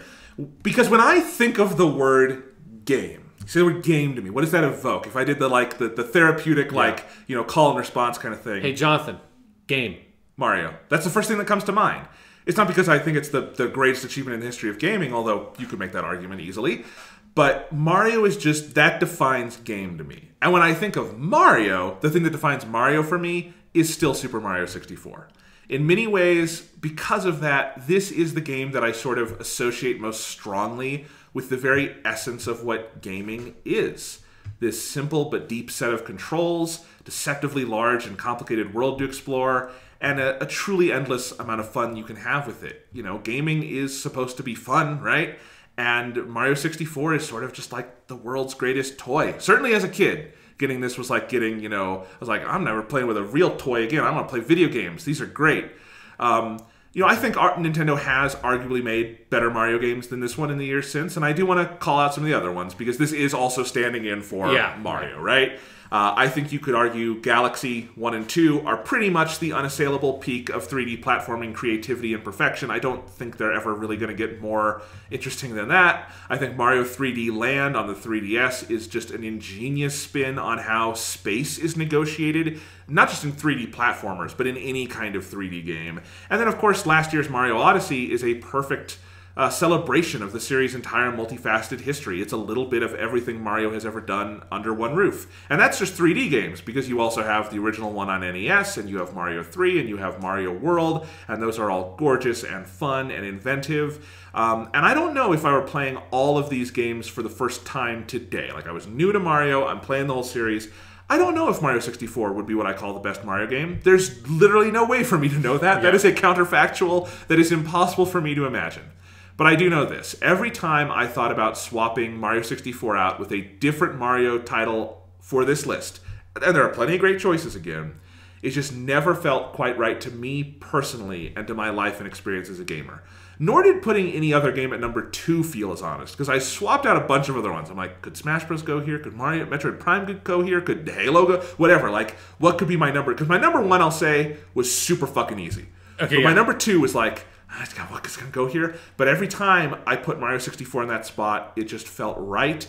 This game is, as much as any other game, it's just a part of me. It is inescapably a part of me. I can't get away from it. I have played it so many times. I don't know if this is the game I've beat the most on this list, because sometimes I just play Mario 64 to play it, and I don't go all the way through to the end and beat Bowser. And I've played Halo 1, obviously, a lot of times. That's a shorter game than Mario 64. But I have played Mario 64 a lot in my life, both the original N64 version, which I played a lot on the N64, and in hotel rooms, because when you would go to the hotel with your parents on a trip, and they would have the N64 controller on top of the TV, and you could order a game, I would order Mario 64, go play Bomb on Battlefield, because it's cool. But I would play that, and then when the Nintendo DS came out, I got Super Mario 64 DS, which is a key part of why I love this game so much. Mario 64 DS kind of gets shit on today, and there are problems with it. It does control awkwardly. It is a little weird to play a Mario 3D game with a D-pad. Yeah. That's ameliorated a little bit by the circle pad on the 3DS, which you can just use instead of the D-pad. But it is still locked to the 4 directions, obviously. And actually, I was playing... I started a fresh file on Mario 64 DS and got like 20 stars the other day just to kind of like refresh my memory on it. And I actually think it's easier to play with the D-pad than the circle pad, just because that's what it was made for, and it feels like you can't lock in the directions as easily on the circle pad. So that's an awkward part of it, But I do love Mario 64 DS. It added a lot to the already sizable magic of the game. It crammed even more secrets into those environments. It created puzzles based around having the 4 characters, Yoshi, Mario, Luigi, Wario. It made every nook and cranny of the castle feel more alive. It's got really nice graphics. You know, it brought in some of the more modern Mario models, which is nice to have an alternate version like that. I do think it would be worth Nintendo one day revisiting that version and making like a nice, proper HD version like for Switch or something that could just be played as a normal game. But the original Mario 64 for the Nintendo 64 is still perfect just the way it is. It controls unbelievably well for a game of its vintage. I still think one of the most amazing things that has ever happened in gaming history is how smoothly Mario made the jump to 3D. Yeah. Because we've talked about some of the other jump to 3D games today. Ocarina of Time, obviously. Metroid Prime. Yep. Both of those, I'm sure, were very difficult to make, but Ocarina of Time at least gets to borrow that basic structure from Link to the Past, and it doesn't have to reinvent the wheel on that level. There's a lot of other reinventions it has to do. You know, Metroid Prime, sort of similar to Super Metroid, the basic structure of what a Metroid game exists. They just have to adapt it to 3 dimensions. You couldn't do that with Mario, because Mario was this side-scrolling thing that you ran across and got from beginning to end, and you can't really do that in 3D. Eventually, they would do the new Super Mario Bros. Games, but those are, while they're 3D modeled, those are 2D games, right? Yeah. So Mario, it's really like, okay, we got to start fresh on this thing. And Mario 64 comes out day one with the N64 and its horrible controller, and it's just amazing, and it just works, and it just completely reinvents all these very fundamental things about video games. I mean, it fucking on some level invents the camera that we still use, and it has it not perfect. The camera can be awkward in that game, but especially if you recognize what you're playing and when you're playing it, like, it's amazing how well all the basic things in Mario work in that game, to the extent that until Mario Odyssey, swimming in a Mario game was never as good as it was in Mario 64. They finally got back to that level with Mario Odyssey, and I was very happy to see that, because Mario Odyssey has full water levels, and it would be bad if the swimming were awkward, but it's good in that game. But like through Sunshine and Mario Galaxy and all those, Mario 3D Land, the swimming was never as good as it was in Mario 64. But then, of course, the basic construct of Mario 64, of you have the castle, it just drops you into that world. You're alone, you're Mario. There's a couple little text boxes you can go read, but not a lot. And it's just, go, have fun. And you will find paintings, and there will be objectives in those paintings. And these paintings are these little, concentrated levels and open worlds within themselves. And you have objectives that you go do there. And it has, you go in, and it's the star, and it says something like, Big Bomb on top of the hill, or whatever it is, Yeah. And it gives you this one little indication, just enough that you're not going to be lost, but enough that you have to go explore and think about it and solve something and find something. There is such a quiet, subtle brilliance to that has not abated. Even though, all these years later, I have played Mario 64 many times. Most of the objectives I know what to do by memory. Some of that, magic of discovery is gone, but it's still so fun to play. And of course, I have all the memories of discovering that kind of stuff over and over again on the N64 and on the DS version. And just discovering and getting to know each of those levels, which are all so wonderful. Some of them I like more than others, less than others, but I have fond memories of every single one of them. And Mario 64 is just a joy to play. It always has been. It still is. We did not finish our Let's Play of Mario 64. But if people want to see how good you are and how much fun you have playing Super Mario 64, we have several hours of footage of it on the internet. We do. It's one of the most embarrassing things I've ever put of myself on the internet. It's because very it didn't good. go well. It turned out, Sean, I was not good at playing Mario 64 and talking at the same time. That was the problem. I swear to you, I am better at Mario 64 than that Let's Play can attest to. But we did. I definitely remember there were a couple of times where you're like, oh, let's just stop recording the audio and let me just focus on finishing it. And you definitely just finished it immediately when you did that. Yeah, exactly. We can attest to that. No, but other than that, that Let's Play was still good, though, to go get to talk about it a little more. And I do wish we could have finished that at some point.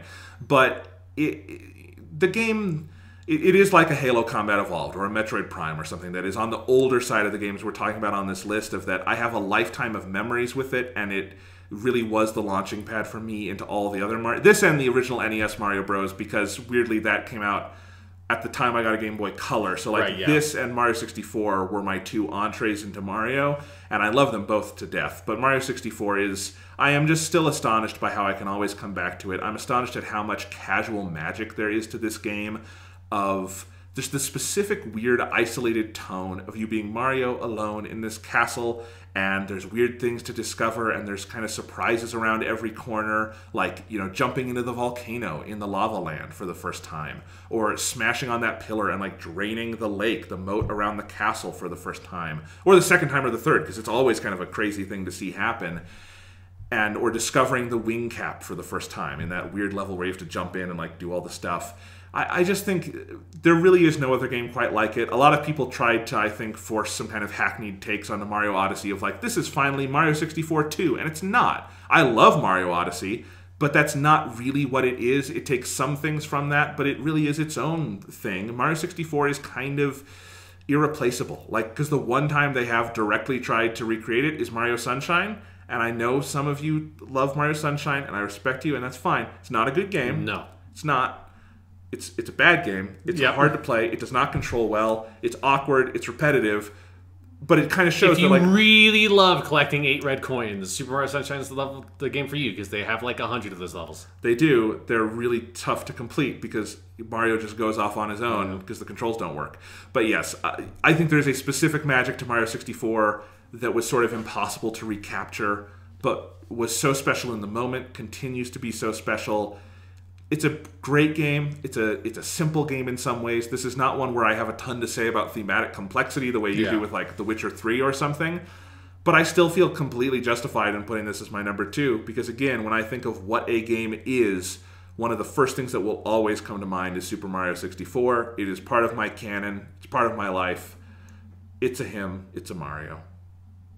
Okay, I like that. I like that ending. I didn't know how to wrap it up. Was that okay? I like it. Yes. Okay. That sounds like it'd be the last line at the end of like a solemn documentary, like post-mortem made after Mario passed away. It's like it's shown at like the Academy Award of video games. It's like when they do the Logan equivalent for Mario, where Mario is like taking like a young princess across a journey across the Mushroom Kingdom, and he dies at the end, and then they're burying him, and the little girl goes, "It was a him. It was a Mario." Yes. Yeah. And then his hat is on like the cross and it spins. Yes. Yeah. I don't know. Do you like Mario 64? Mario 64 is a great fucking game. Yeah. Some might say, I do say it's the best Mario game. Yes. So I'm glad we got to talk about both this and Ocarina of Time. Yes. The N64, not a great console, didn't have a ton of great games, had a terrible controller, but it did have 2 of the most important video games ever made. It did have a ton of great games, but like the good games it did have were really fucking good. Yes, not just these 2 either. You know, like a Paper Mario or Super Smash Brothers. Like pseudo. I like how earlier you said like, oh, I have a different console for every single entry. And you're like, and then all of Super Smash Brothers. Well, that one covers Wii U, which I hadn't mentioned yet. Fuck that. That doesn't count. This doesn't count. I can go over my logic when we're done if you want. Okay, we'll revisit that. What's your number 2? Because I'm curious. 2. I think I have an idea, but I don't know if you're actually going to go there. It's the moment of truth, right? We now all know. I'm not going to make you say it yet, but we all know what your number 1 is. There's no question. There's no question what your number 1 is. But so mine is still, a blank, some 2 blank slots up here. And I do want to just, for a second, revisit a moment we had on a recent podcast where we talked about the Star Wars movies. And at the end of that, when we talked about Return of the Jedi, we ranked those. And we ranked the Star Wars movies. And at the end of that, we said, fuck it, let's burn it to the ground. I had a similar feeling making this list. My number 2 game is Persona 3 FES.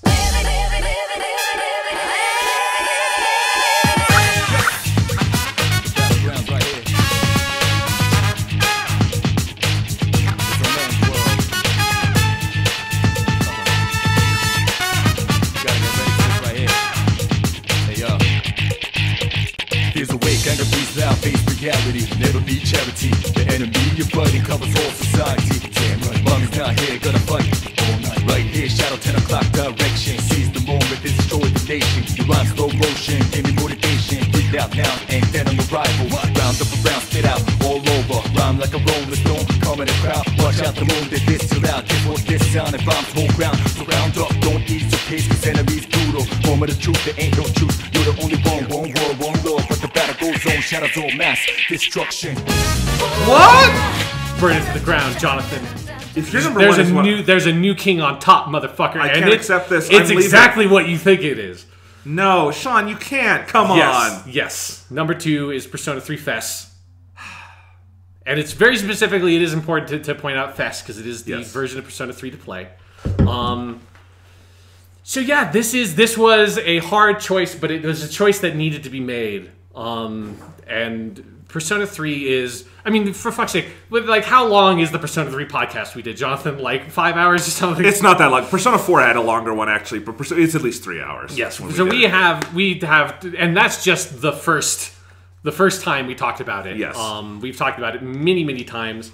It was sadly not on my last list, or no, it wasn't on your list last time. It was my number 1 game the last time we did this list. And you know, it would be very easy for me to say that this is my number 1 game in a lot of ways, but when I did when I put the list together and I had those 2 games, we'll talk about number 1 later, and had them next to each other, and I was like, I'm just going to put one on top of the other and put the other one on top of the other and just see how in my gut I feel, and this is how I feel at this moment in time. The number, well, we'll have to wait until you talk about what your number 1 game is before I say what I'm about to say. But anyway, so Persona 3 FES, just talk a little bit about it because I don't want to go super in depth because we have gone so in depth with this game. The first award I'm giving it is as much a philosophical dissertation as a video game award for most comprehensive thematic exploration. So Persona 3 FES, for somehow, if you've listened to this podcast, I have no idea what it is about death as a thematic concept. And like with Persona 4, which is about self as a thematic concept, like with Persona 5, Persona 5 is a little bit more complicated, but it's basically like your role in society and like social responsibility as a thematic concept and being an outcast as a thematic concept. What the Persona team does with these games is taking these specific concepts and kind of like logline themes of death or mortality with Persona 3 and constructing this whole game to tackle and understand like this very heady, complex philosophical element and concept. And Persona 3 is so unbelievably accomplished at doing that. At times it feels like it is basically this philosophical dissertation with like this like whole like graphics layer of a video game on top of it that if you could like peel it away, underneath it is like a 500-page book about the concept of death, right? And it is, when we talked about The Last of Us, and we've addressed it a couple of times, of the concept of games being a holistic experience. That is the element about Persona 3 FES that makes it the one of the Persona games that had to be on the list. Because obviously, like with a couple of other ones like Halo or Mass Effect, Persona 3 is standing here for like a shoulder to shoulder with Persona 4, Persona 5, and for me the Persona 2s are also kind of in that category. They're not quite as good. The Persona 2s wouldn't get here this high on their own, but they're in that conversation, in that community for me. Revelations Persona, the original one, not really. That was an interesting curiosity. It's not that good. But Persona 3 FES, with its brothers and sisters in the Persona community, has this one unique quality of it being a rough fucking video game. Like, in terms of its design, it is not, sanded down in any way. It was this team's first go at a game like this. It was their first time making social links. It was their first time doing, like, this version of the combat system. It was first time doing, like, this version of dungeons and of, like, the, Persona 1 and Persona 2 did not have the calendar concept. This is the first time the series had a calendar concept, and this team did it. And so it approached all those things with such fresh eyes that feels like, to me, Persona 4, Persona 5, as amazing and some of the best games ever made have some of like the rawness sanded down that Persona 3 just fucking goes for it. And it is, to me, the thing in Persona 3 that makes it, like, the design choice, the singular design decision that makes it one of the best games ever made, and the best Persona game, I think, for me, is you can't control your teammates in a battle. You can't control them in battle. You can't just put fucking equipment on them magically. If you want to do something with a teammate, you have to go fucking talk to them and get them to do it. Because they are separate, different people from you. And that's such a strange concept. It's so foreign to a video game. This is like bucking like decades-long trends since like Final Fantasy 1 and Dragon Quest 2 of controlling all of your party members directly. Like it goes through the very roots of the JRPG genre. Since they put in multiple party members, you've been able to fucking control them directly. And Persona 3 said, fuck that, no. Why? Like, why does that have to be the case? Why do you have to be able to control them? What happens if you say no? Like, you can obviously give them suggestions and give them these sort of like AI orders that will get them to act in specific ways, and you can kind of control the battles the way you want, but you do not get to take direct control of them. And to me, it has such a mind-blowing, like, it's a small choice that has such a mind-blowing effect to the whole game that reaches out to every single facet of the game and gives it my second award, Did They Trap Real People in Here award for Best Cast of Characters, because the cast of characters in Persona 3 feel to me like living actual people. They are people that have their own interests, they have their own group of friends, their own social circles, their own things that they're pursuing, their own clubs, their own, like, all of that, and they are pulled together through the events of the main story of them having to be a part of this Team C's and tackling the weird shadow phenomena and Tartarus that is happening in the midnight hour and figuring all that out, and they've all been touched by trauma related to that in different ways. But outside of that, like, sort of core group activity and them being at the dorm together, like, Yukari has her whole, like, weird archery shit that she's doing that you're never a part of. Like, she's just, like, going off and doing it, and you never are a part of that element of her life, even when you do her whole social link. You never quite get that deeply involved into it. And it's so different than almost any other game, particularly any other JRPG and the other Persona games, where it's like, no, like, we are this super group of mega friends that we know everything about everybody, and if we don't know something about somebody, that is going to end up being a plot twist where we find that out about you, and it's going to be a big reveal. And that's a legitimate design choice. It's a legitimate storytelling choice. It's how not just video games, but most stories are written. Is like if there is something that you don't know about somebody or something like element of their life you don't touch, it's usually because either it doesn't exist or it's something that is going to have to be revealed later in the story and you do get involved with. And Persona 3 just isn't concerned with that. Persona 3 is concerned with constructing them as separate, unique, interesting individual people, not as cogs in a team, which is how most of these games feel like. And that core design decision, which they took away in Persona 3 Portable, is so key to Persona 3 Fest and to how remarkable it is as a video game. Very specifically, is it has, if you can get the story from watching the movies, and those movies are phenomenal and the story is great that way, but playing it as a game and having to occupy the shoes of the main character and have these very interesting, strange relationships with this cast of characters is what makes Persona 3 as remarkable a game as it is. It's what sets it apart from its peers, and what sets it apart from other mediums is you have such an in-depth, incredible connection to the main character and to that cast that is unlike any experience I've had with characters in any other medium, in any other piece of fiction. And there's such a deep richness to that, and then using that dynamic to then explore that core theme of death and of mortality from the perspective of these traumatized teenagers is so compelling and really forced me, and I know it forced you, and we talked about it a lot on that Persona 3 podcast, to like reapproach the issue of death and mortality in our own lives and our own experiences and people in our lives that we know that have passed away, that have affected us. And all that culminating in the final moments of Persona 3 on that rooftop is one of the most beautiful moments in a game I've ever seen. It's something that will stick with me forever. It's a just utterly remarkable, like, landmark achievement in storytelling to me that is in Persona 3 Fest that we have, again, talked about to death and talked about in depth about the gameplay design and how that works and more of the specific storytelling moments. And obviously the fucking music is just amazing. And Kimi no Kyuku, the end credits theme, is just gorgeous and beautiful and heartbreaking.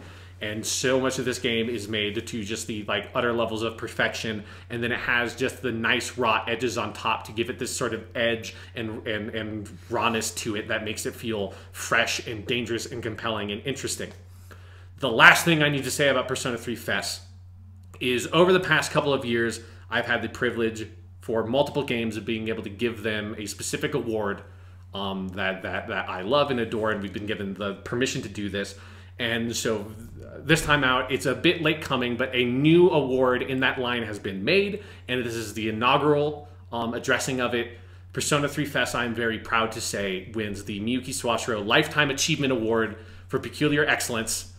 To be able to get this award, the game must clear 3 different categories. It must be peculiar, It must be excellent in its peculiarity, and it must, of course, feature the great, amazing, beautiful voice actress Miyuki Sawashiro in a prominent role, and Elizabeth, the Velvet Room attendant in Persona 3 Fest, obviously the Japanese version, is voiced by Miyuki Sawashiro, and she gives the most peculiarly excellent performance in the history of performances. It is amazing, it is incredible, and so it is a cut above all the rest, and I think very soundly deserves being given the Lifetime Achievement Award.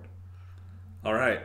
There's one other thing I have to say, because I wanted that joke to land on Persona 3. I now have to go back one step and give The Witcher 3 another special award. The Witcher 3 gets, this is another first time, the Miyuki Sawashiro Award for Peculiar Excellence in Japanese Language Dubbing, because I have spent hours of my life watching the Japanese version of Witcher 3 in Let's Plays on YouTube, and she is the Japanese voice of Ciri. Wow. That's and pretty it's cool. really good, and it's really weird, and people should watch it because it's fucking crazy. Miyuki Sawashiro is amazing. Persona 3 is amazing. Well, you stole my lunch on this one a little bit, Sean, because of how you check out your weird-ass list. But my number one favorite game of all time is definitively Persona 3. 風の声光の粒まどろむ君に注ぐ忘れない優しい微笑み悲しさ隠した瞳を願うこと Specifically Persona 3 FES. There are multiple versions. There's Vanilla Persona 3. There's FES, which is the one where they added the IGES social link and a bunch of other important things, and that's the one you want to play. And there's Portable, which makes a lot of mistakes, but if this is the only way you can play Persona 3, you should still play Persona 3. But yes, Persona 3 FES is my favorite game. This was, when I went to make this list, I opened a blank page and I put number 1, Persona 3, and then I figured out everything else. It's important to note you have not had a top 10 game list that had Persona 3 at the top, because the last time we did this you hadn't played it yet. I had not, and basically I've wanted to redo this list ever since finishing Persona 3, because while I have told you guys it's my favorite game before, I just want to shout it from the rooftops. Persona 3 is my favorite game. This is easier than in any other medium for me. Like, if you're asking me my favorite book, my favorite album, my favorite movie, any of those, I could come up with some and I can feel relatively okay, but like it's a little harder. It is very, very easy for me with video games. I have zero hesitation on this one. Persona 3 is my favorite game. When I say you stole my lunch on this, because you said a lot of the things I would say about it. But, you know, it really is. I boot up this game and I look at the colors, all those fucking blues and greens that are creepy and raw, and the character designs, which are, you know, anime and outlandish in some ways, but also so human, and so much goes into every inch of them. When I hear the voices in English or in the movies in Japanese or in the Japanese version of the game, they just connect with me on such a raw, primal level. When I play the combat, which is so good, and as you very correctly noted, for Persona 3 specifically, has to be you separate from the 3 other people, because that is what makes the combat and the game itself so special in so many ways. And I see any piece of the story, or I hear any piece of music, because this is just one of the most perfect, amazing, weird-ass video game soundtracks that has ever existed or will ever exist, and I love it so, so much.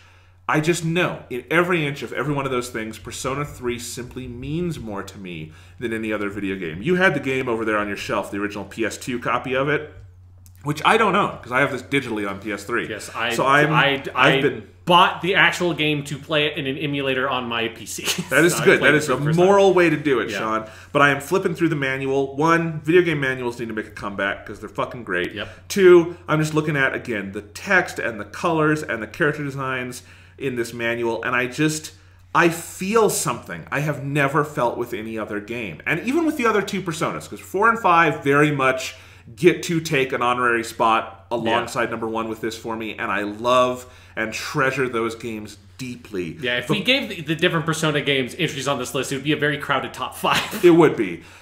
But Persona 3, it's not hard for me to say that is my favorite. You know, one of the things you said really resonated with me, which is that it feels dangerous, and it really does. Like, it feels like they're going off half-cocked making a video game, right? Like, we have some ideas, and they're crazy, and we're going to put them all together, and somehow it just works. And yes, this is a game that is proudly imperfect. There are absolutely design decisions in here that you can question and talk about, and like, do you need the fatigue system and things like this? And no, it's not all ironed out and polished to perfection. That's Persona 5. Yeah. There's nothing wrong with that. It's amazing, in fact. Persona 5 is an utterly insane achievement. But I also love that Persona 3 feels raw and dangerous and in some ways improvised and held together with duct tape and prayer at some moments. Because that's part of the magic of it. Because what it has at its core that animates everything else is the thing any story, any piece of music, any work of art needs, which is a theme. And it has a strong sense of that theme, and it has a strong sense of itself in relation to that theme, and that is like the core of the planet, and everything else emanates outward from that. Why is the color scheme the way it is? Because of that theme. Why does the main character have blue hair? Because of that theme. Why does the music sound the way it is?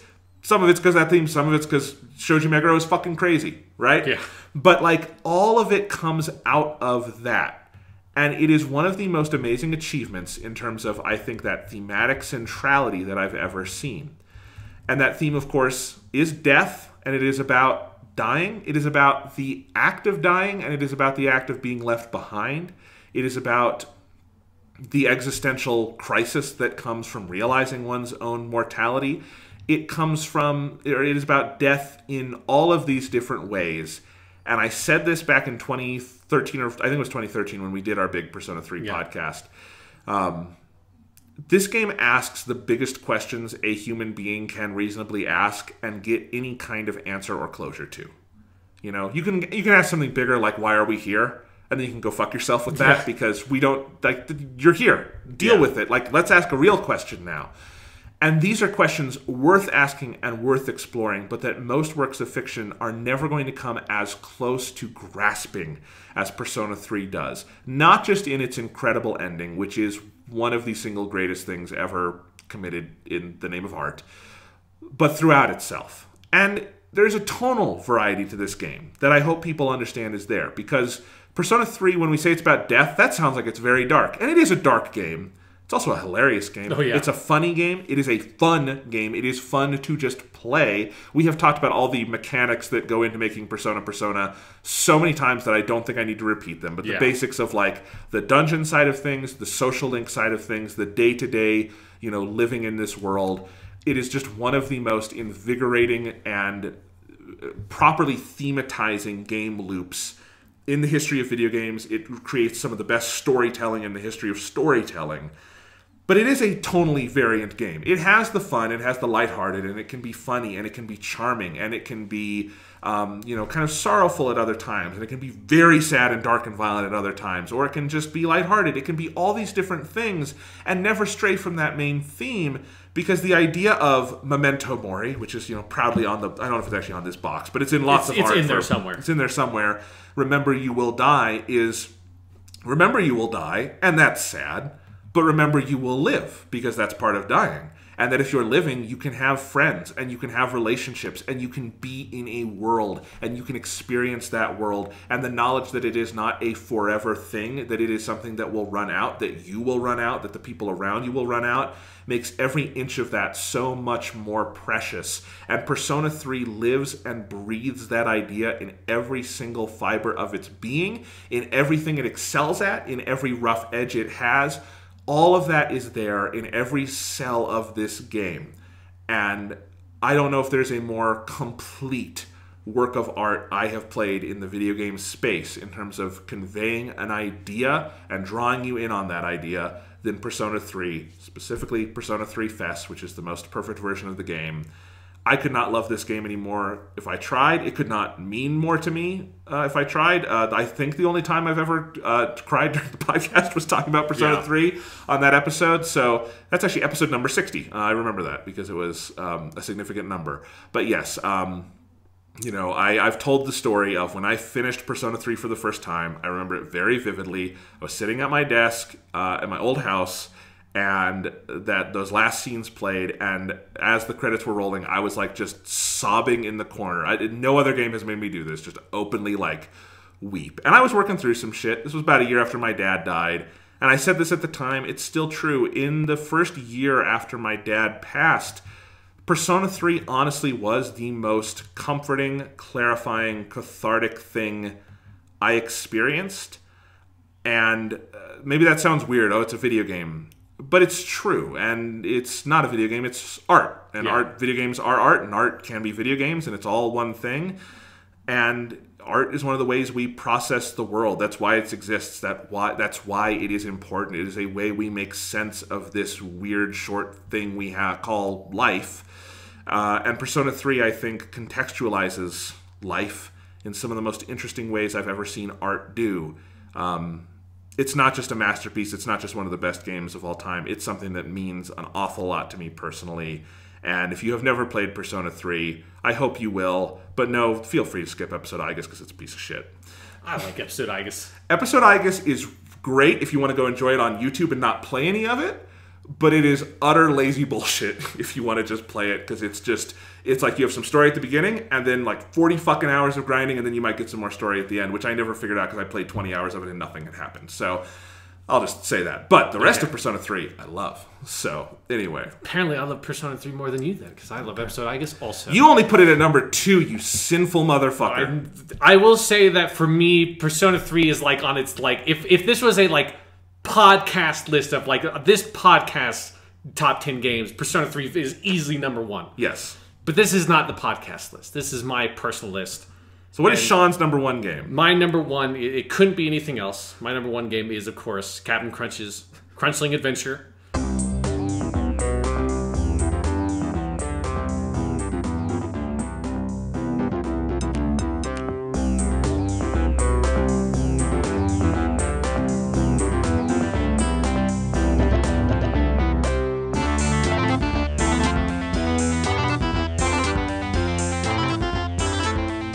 Out in 1999 on the PC. This is a game I think everybody listening to this podcast knows how deeply personal this game is to me, how much I love it. I hate that I accidentally tweeted that thing out and didn't realize. I thought it was just like a DM to you, Jonathan. I didn't realize I was tweeting it to everybody.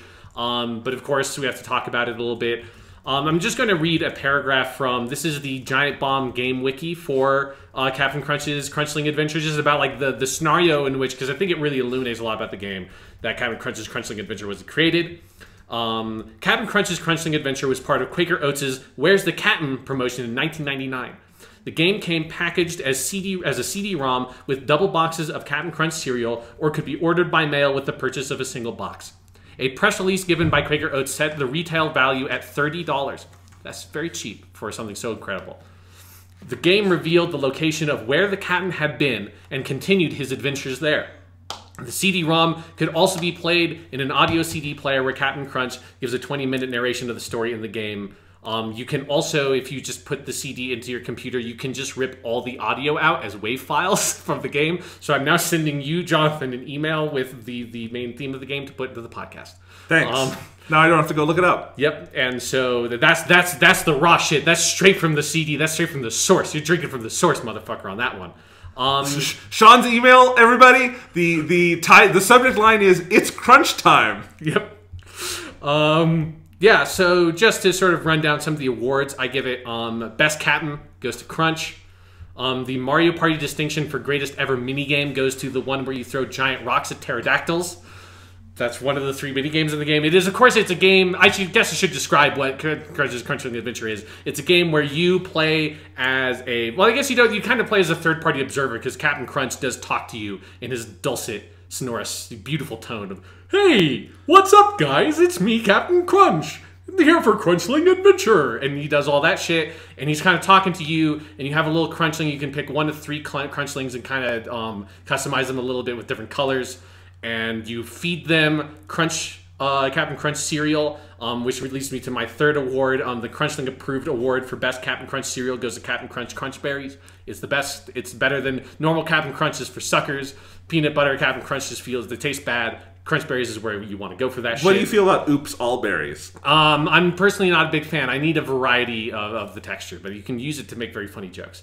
And yeah, so you kind of grow your Crunchling and feed them Captain Crunch cereal to make them bigger, and you do one of 3 different mini games types. There's one where you're like on a skateboard, there's one where you're kind of like jumping around, and there's the best one is when you're throwing giant rocks at pterodactyls, and eventually you get big enough to then challenge the Crunchium thieves, because the whole plot is that there are these thieves that have stolen Crunchium, which is the magic mineral that makes Captain Crunch taste good, I guess. And Captain Crunch has been fighting them, and they have like enslaved the Crunchlings, I think, and are forcing the Crunchlings to mine Crunchium, if I remember correctly. It has been, understandably, a very, very long time since I played this video game. And yet it's your number one. And yet it's my number one because it's lived deep in my heart. I did not in any way suddenly remember that this game existed about a week ago when I was cleaning up the basement and moving a bunch of shit and found a big pile of old PC games, and this was in there like, oh shit, this existed. That didn't happen at all. Okay. Should I do my actual number one now? Wait, what? You have an action... That wasn't your actual number one? No, Captain Crunch's Crunchling Adventure. Could this be a meta commentary akin to what I think your last game is, Sean? I don't know what you're referring to, Jonathan. All I know is if you reverse the conversation back to this being a very personal list and it must be the most personal of all lists, there's only one game that could have been my number one. Even though I did try for Persona 3, I'm like, I have to see it in this, like, but it just didn't work. It just didn't work for me because playing this game made me an insane person. My number one game is Nier Automata.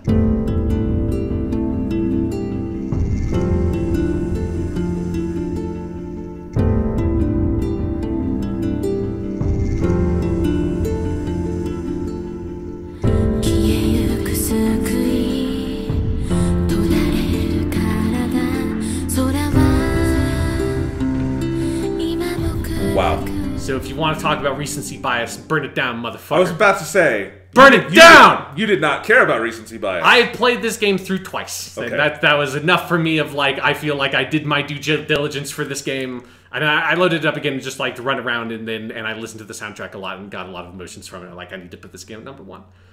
Can I give this game an award? Okay, yes. Before you give it your awards? Yeah. Can I give Nier Automata my I Don't Get It award? Yes, yeah. No, absolutely. Okay, so Nier Automata gets my I Don't Get It award. This goes to a game that I respect immensely, that I truly did enjoy once I got into it 20 hours into the fucking game when I played it last year, and that I think the parts I really liked of it are incredibly impressive, and it's really great. But, and it's not just you. It's a lot of people. This is akin to religion, where, like, I can go to church and like it's like I think the songs in Christianity are really nice, and I've read some of the Bible, and it's really, the book of Job is one of the coolest things I've ever read, but I'm not a Christian, and I don't call myself that, and I don't go to church every Sunday. It's kind of like that with Nier Automata. Where I go to the church in Nier Automata for fucking sure. I think the music's really good. I think it's reasonably fun to play. I like the characters. There's the part with the fucking robot who dies that's incredibly sad, and the ending is really cool, but I don't like then go worship at its altar. People who like Nier Automata like it to a religious cult-like level. It kind of freaks me out. I think it's kind of cool. This award is not me putting down the game, I want to be clear. No, yeah. This is the, I don't quite understand you, but clearly other people do. So Nier Automata, you get Jonathan's I Don't Get It award, Lifetime Achievement. Yes. So I will then give it one of my awards, which is, and I think this is the most true award for this game, I think connects to yours a little bit, is that it's the best game for pessimistic, depressive weirdos. Award. That's what, because there is a like very clear connective tissue I've seen in my experience of people who really love this game, and that we're all like that. We're all weird, pessimistic, depressive weirdos. Like we like have very cynical outputs. We're prone to bouts of depression, and just like this game is in my fucking skull, Jonathan. Like it's just in there. It's a part of me now. It's absurd. I'm so sad that the Xbox version of this already came out, so they couldn't, on the Game of the Year Xbox edition, put on the box Pessimistic Depressive Weirdos edition. Yes. Because you're so right. Yeah. The other people I know who love this game like you love this game. Yes. Yes. Yeah, it's I don't know, I feel like a 16-year-old thing, but it's like, it gets me, man. It's like, it really does. There's something, and it's why it feels like my relationship to Nier Automata feels like really personal to me in a way that feels, like you said, weird, like almost weirdly religious, in a way that like Persona 3 Fest gets to be this fun thing that we share on this podcast. The world shares. Netflix loves it, you know. Persona 3, the movie number 2, Midsummer Night's Dream, still on Netflix. This like everybody, you know, gets to be here and love Persona 3, and lots of people love Nier Automata, but we all love Nier Automata like clutching it to our chests and like being weird about it, because it is this game that feels like it gets under your skin and it feels so deeply, strangely personal.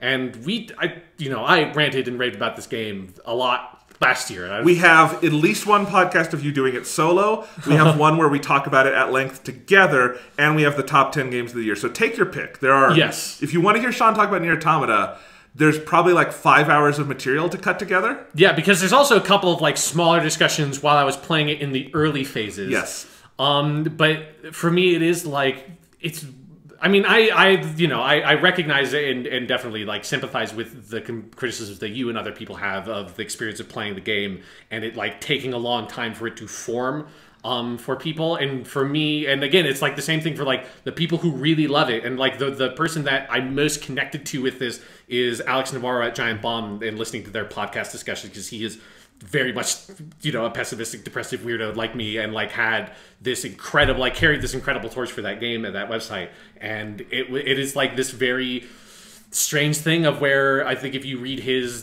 thing that he wrote for their Game of the Year stuff, where it was his favorite game of 2017, it is just this like, I recognize that other people have those problems. I agree that this game probably does have those problems, but for me, it's like, I didn't experience it that way. Like, I didn't feel that. Like, for me, it is, like I said, like, I don't think I can say anything more, like, direct about this game than what I did at the end of Game of the Year last year, which is the flaws of this game make this game what it is in such a way that it cannot be different to me. It has to be what it is, because it feels so strange and fully formed and exists as this bizarre creation that is so unique, so utterly singular. I've never experienced anything approximating what Nier Automata does in a billion different ways.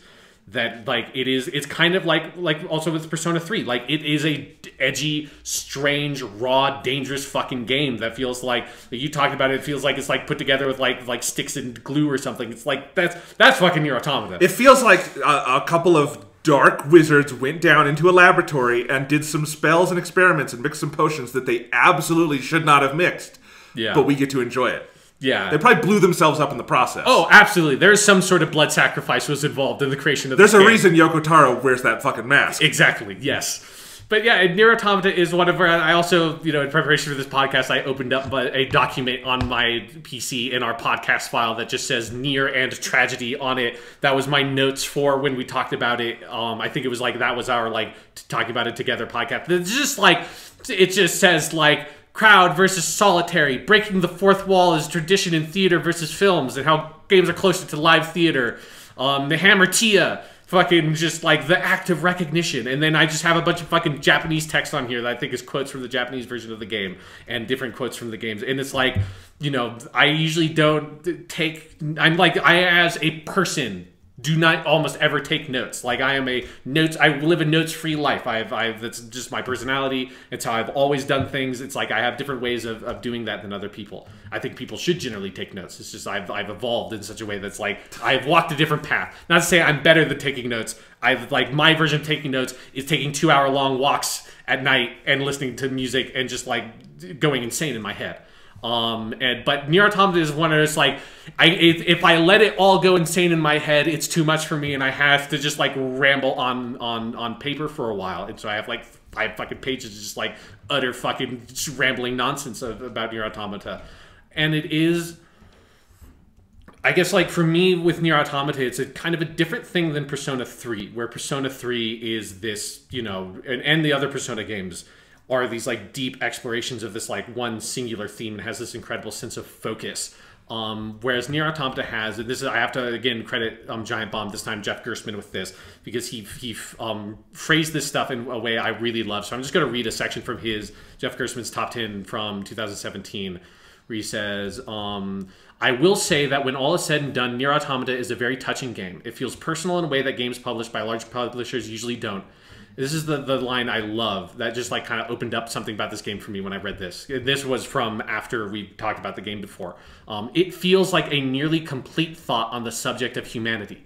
And that like struck me really hard of like that is very much what this game feels to me. Like it's not just like a complete thought on a theme or set of themes. It feels like a nearly complete thought on the subject of humanity as a whole. And there's something bizarrely comprehensive, something like complete and unique about Nier Automata in that regard, that it is not easy for me to break it down into little tiny chunks. It is something that exists as this indelible whole. And like I said on the Game of the Year last year, the things in my experience that are closest like that are to me like the greatest pieces of literature I've ever read, of like the Odyssey or the Canterbury Tales or King Lear or Ulysses, and like the works of literature that have struck me the hardest and informed me the most in like my academic side of life.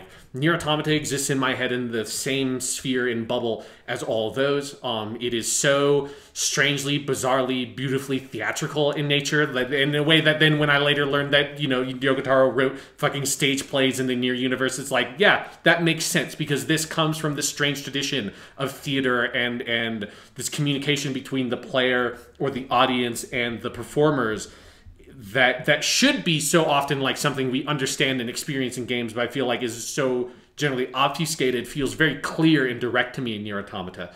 But of course, for Nier Automata, where it all really comes together, the thing that puts it over the edge to make it, you know, my favorite game is all the stuff in the ending. It is that final credits sequence where the ending unfolds for you and where it gets another one of my awards, the most honorable recognition for giving a brief flicker of hope at the end of the endless pitch black hole we call humanity.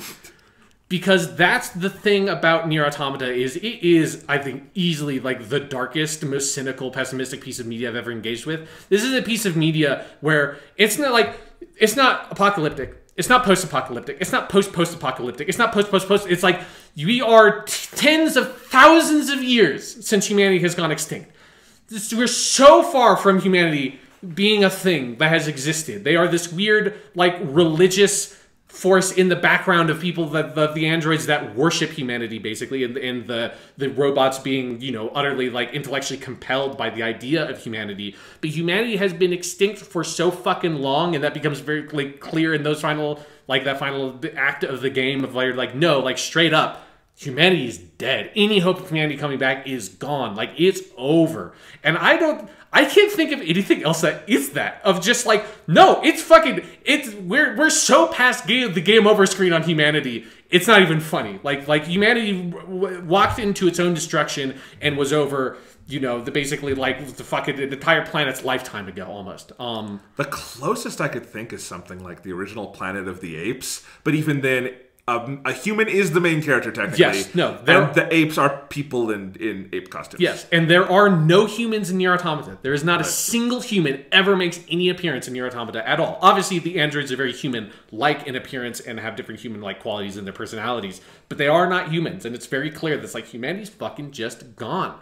And that's such a harshly dark premise to start from, but it doesn't start from that premise. It starts with the premise of humanity's on the moon, and they're like sending us down here to like fix shit on Earth, and you only find out later that's like, you know, I think most people probably suspect this moon shit seems kind of sketchy. I don't know if I trust you people, but it does just get full on confirmed. Like, humanity just doesn't exist, and it's that the process of Nier Automata is taking like step after step after step into like these very dark kind of philosophical, you know, very existential realizations about the nature of life, the nature of humanity, the nature of like us being like clinging to the skin of this fucking giant spinning rock in space, and our own, you know, horrifying insignificance and all of that, and our own, you know, kind of like with Persona 3, our own, and Last of Us. And, you know, there's maybe a trend in some of the stories of these games, like of just our fragility and mortality and our liminality in this space, that we are here for like a brief flash of light and then we are gone. And Nier Automata walks through all those realizations. It doubles down on all of that shit in like a grim, like sort of funhouse mirror kind of way, because the androids are immortal. because these robots are immortal and like they have the things that humanity wants to be able to have and have that kind of permanence, but are stuck in these cycles that humanity was also stuck in, and it's more horrifying for them because they never fucking get to leave it. Like they are always stuck in these cycles. And so it's like every step of the game is so fucking dark, so fucking oppressive. It just gets worse and worse and worse. And then once you start getting into some of the stuff with 9S, and once like, you know, 2B, I'm just going to spoil this game, right? So it's like, and 2B gets killed if you're playing as 9S and A2 and like going into like the full cycle of tragedy with 9S. And in that entire process, you're then like even things like love and sexuality get dualized and like mirrored with violence and death and destruction, because for 9S, and I think for a lot of people, like love and hate and sex and violence are basically the same thing. And that from a wide enough lens, those like love and hate and sex and violence are indistinguishable things, and they look exactly the same, and they drive people in the same ways, they obsess people in the same ways, they cause similar acts of destruction, that they are indistinguishable. And Nier Automata has a lot of that perspective to it, with the relationship between 9S and 2B, where he loves 2B, but he also understands in his bones that 2B exists to kill him, to destroy him, and every time he gets far enough, she sets him back and hurts him again. And so you're just getting so many of these just depressing, dark, fucked up revelations. But what makes Nier Automata so beautiful to me is the piece of media in my life that has driven me. I've never like been bawling in the corner like you had with Persona 3, but by far the closest I've ever been is the ending of Nier Automata, but not because anything sad happens, but because after all of that, and me basically like shaking my head like, yes, this is all true. This is all, yes, this is what it is to be human. Like, this is the foolishness of humanity splayed out before me. Like, all this is 100% true and real. Is that even after all of that, in its final moments, the game gives you this flicker of hope. And it says, and it's like, it's an impossible hope. It's an unreal hope. There's no like real sense of like, it's going to be like, this can be accomplished and that like things will be better the next time. It doesn't really tell you that like that can't like will happen, but still like, and it is like that complete thought on humanity. What humanity is being faced with all those dark revelations about like the meaninglessness of everything, and life and death and all of that, and still striving forward because it's the only thing that we can do on this like vague hope that for the next generation, maybe it can be better, and for them, maybe they can make the next generation better, even though in the year 2018, that philosophy of life does not look very promising. There's still that hope that maybe that can work, and that game, Nier Automata, just, it fucking does that, and it shows that to you, not as a, like, not with the characters, not with, like, you know, like dialogue. It doesn't do Metal Gear Solid 2, I'm just going to rant at you for fucking 30 minutes. It shows it to you through the movement and action of the plot and the construction and assumptions you make about genre and video games and mediums. And in those final moments at the end of Ending E, and you are in, like, the you know, the ending credits, and have the full revelation of other people can join me. Other people are helping me on this quest, and we are all in this together, like, you know, holding hands, singing Kumbaya. I mean, literally, the ending credits music swells with a choral chant of everybody singing along into, like, the universal language of music and the languages of English and Japanese and their fake weird French, like, all dissolve away, and we are, like, unified in this pursuit to try to find something better. It just brings you there through the natural movements and physical storytelling of the plot in a way that is so elegant and beautiful that it brought me basically to the verge of utter tears. And that's, I've never seen anything that's ever been even close, like even in the ballpark of doing that to me. And it does it also through the malleability of form. Like, Yeah. if there's one thing I truly latch onto with Nier Automata, it's that it, like, abides by no single genre or gameplay style or any of that. Like, it is completely malleable to the whims of what they want to do with it at any given moment. And that is not completely unprecedented in this space, but on the scale Nier Automata does it, virtually unprecedented, and that it does what you're talking about through a complete malleability of something as simple as a credit sequence. Yeah. Nier Automata is a game that takes nothing for granted. Like, it plays with your assumptions, but it makes no assumptions itself, and it tackles everything it does with fresh eyes and a unique take. And of course, on top of that, you have all the stuff of, like, you know, the combat's not the deepest thing in the world, but I do love the combat. I love the fucking animation in this game is so gorgeous. The soundtrack is soul crushing in the best ways possible. And that end credit song, that end credit sequence, so much of that comes from the music. I love all the themes in the game of humanity and will and love and death and violence and hate but in particular, I love the way the game uses language, and that's another way that the game feels very tailored for me, being bilingual with English and Japanese and being able to approach it from both of those sides and seeing the way that that game plays with language in that way. Nier Automata is a game that, like, again, I feel like ever since I played Nier Automata, I lost my mind. Like, I feel like that game broke me in a way that I love and is so incredibly personal to me, that there was, when you said, Sean, we need to do this, make a new top 10 list of games, in my heart of hearts, I knew immediately Nier Automata had to be my number one. Awesome. I always enjoy hearing you talk about it. This was cool. I'm glad we got to do this. For reference, by the way, I looked up the numbers of which podcast we talked about our number one games on.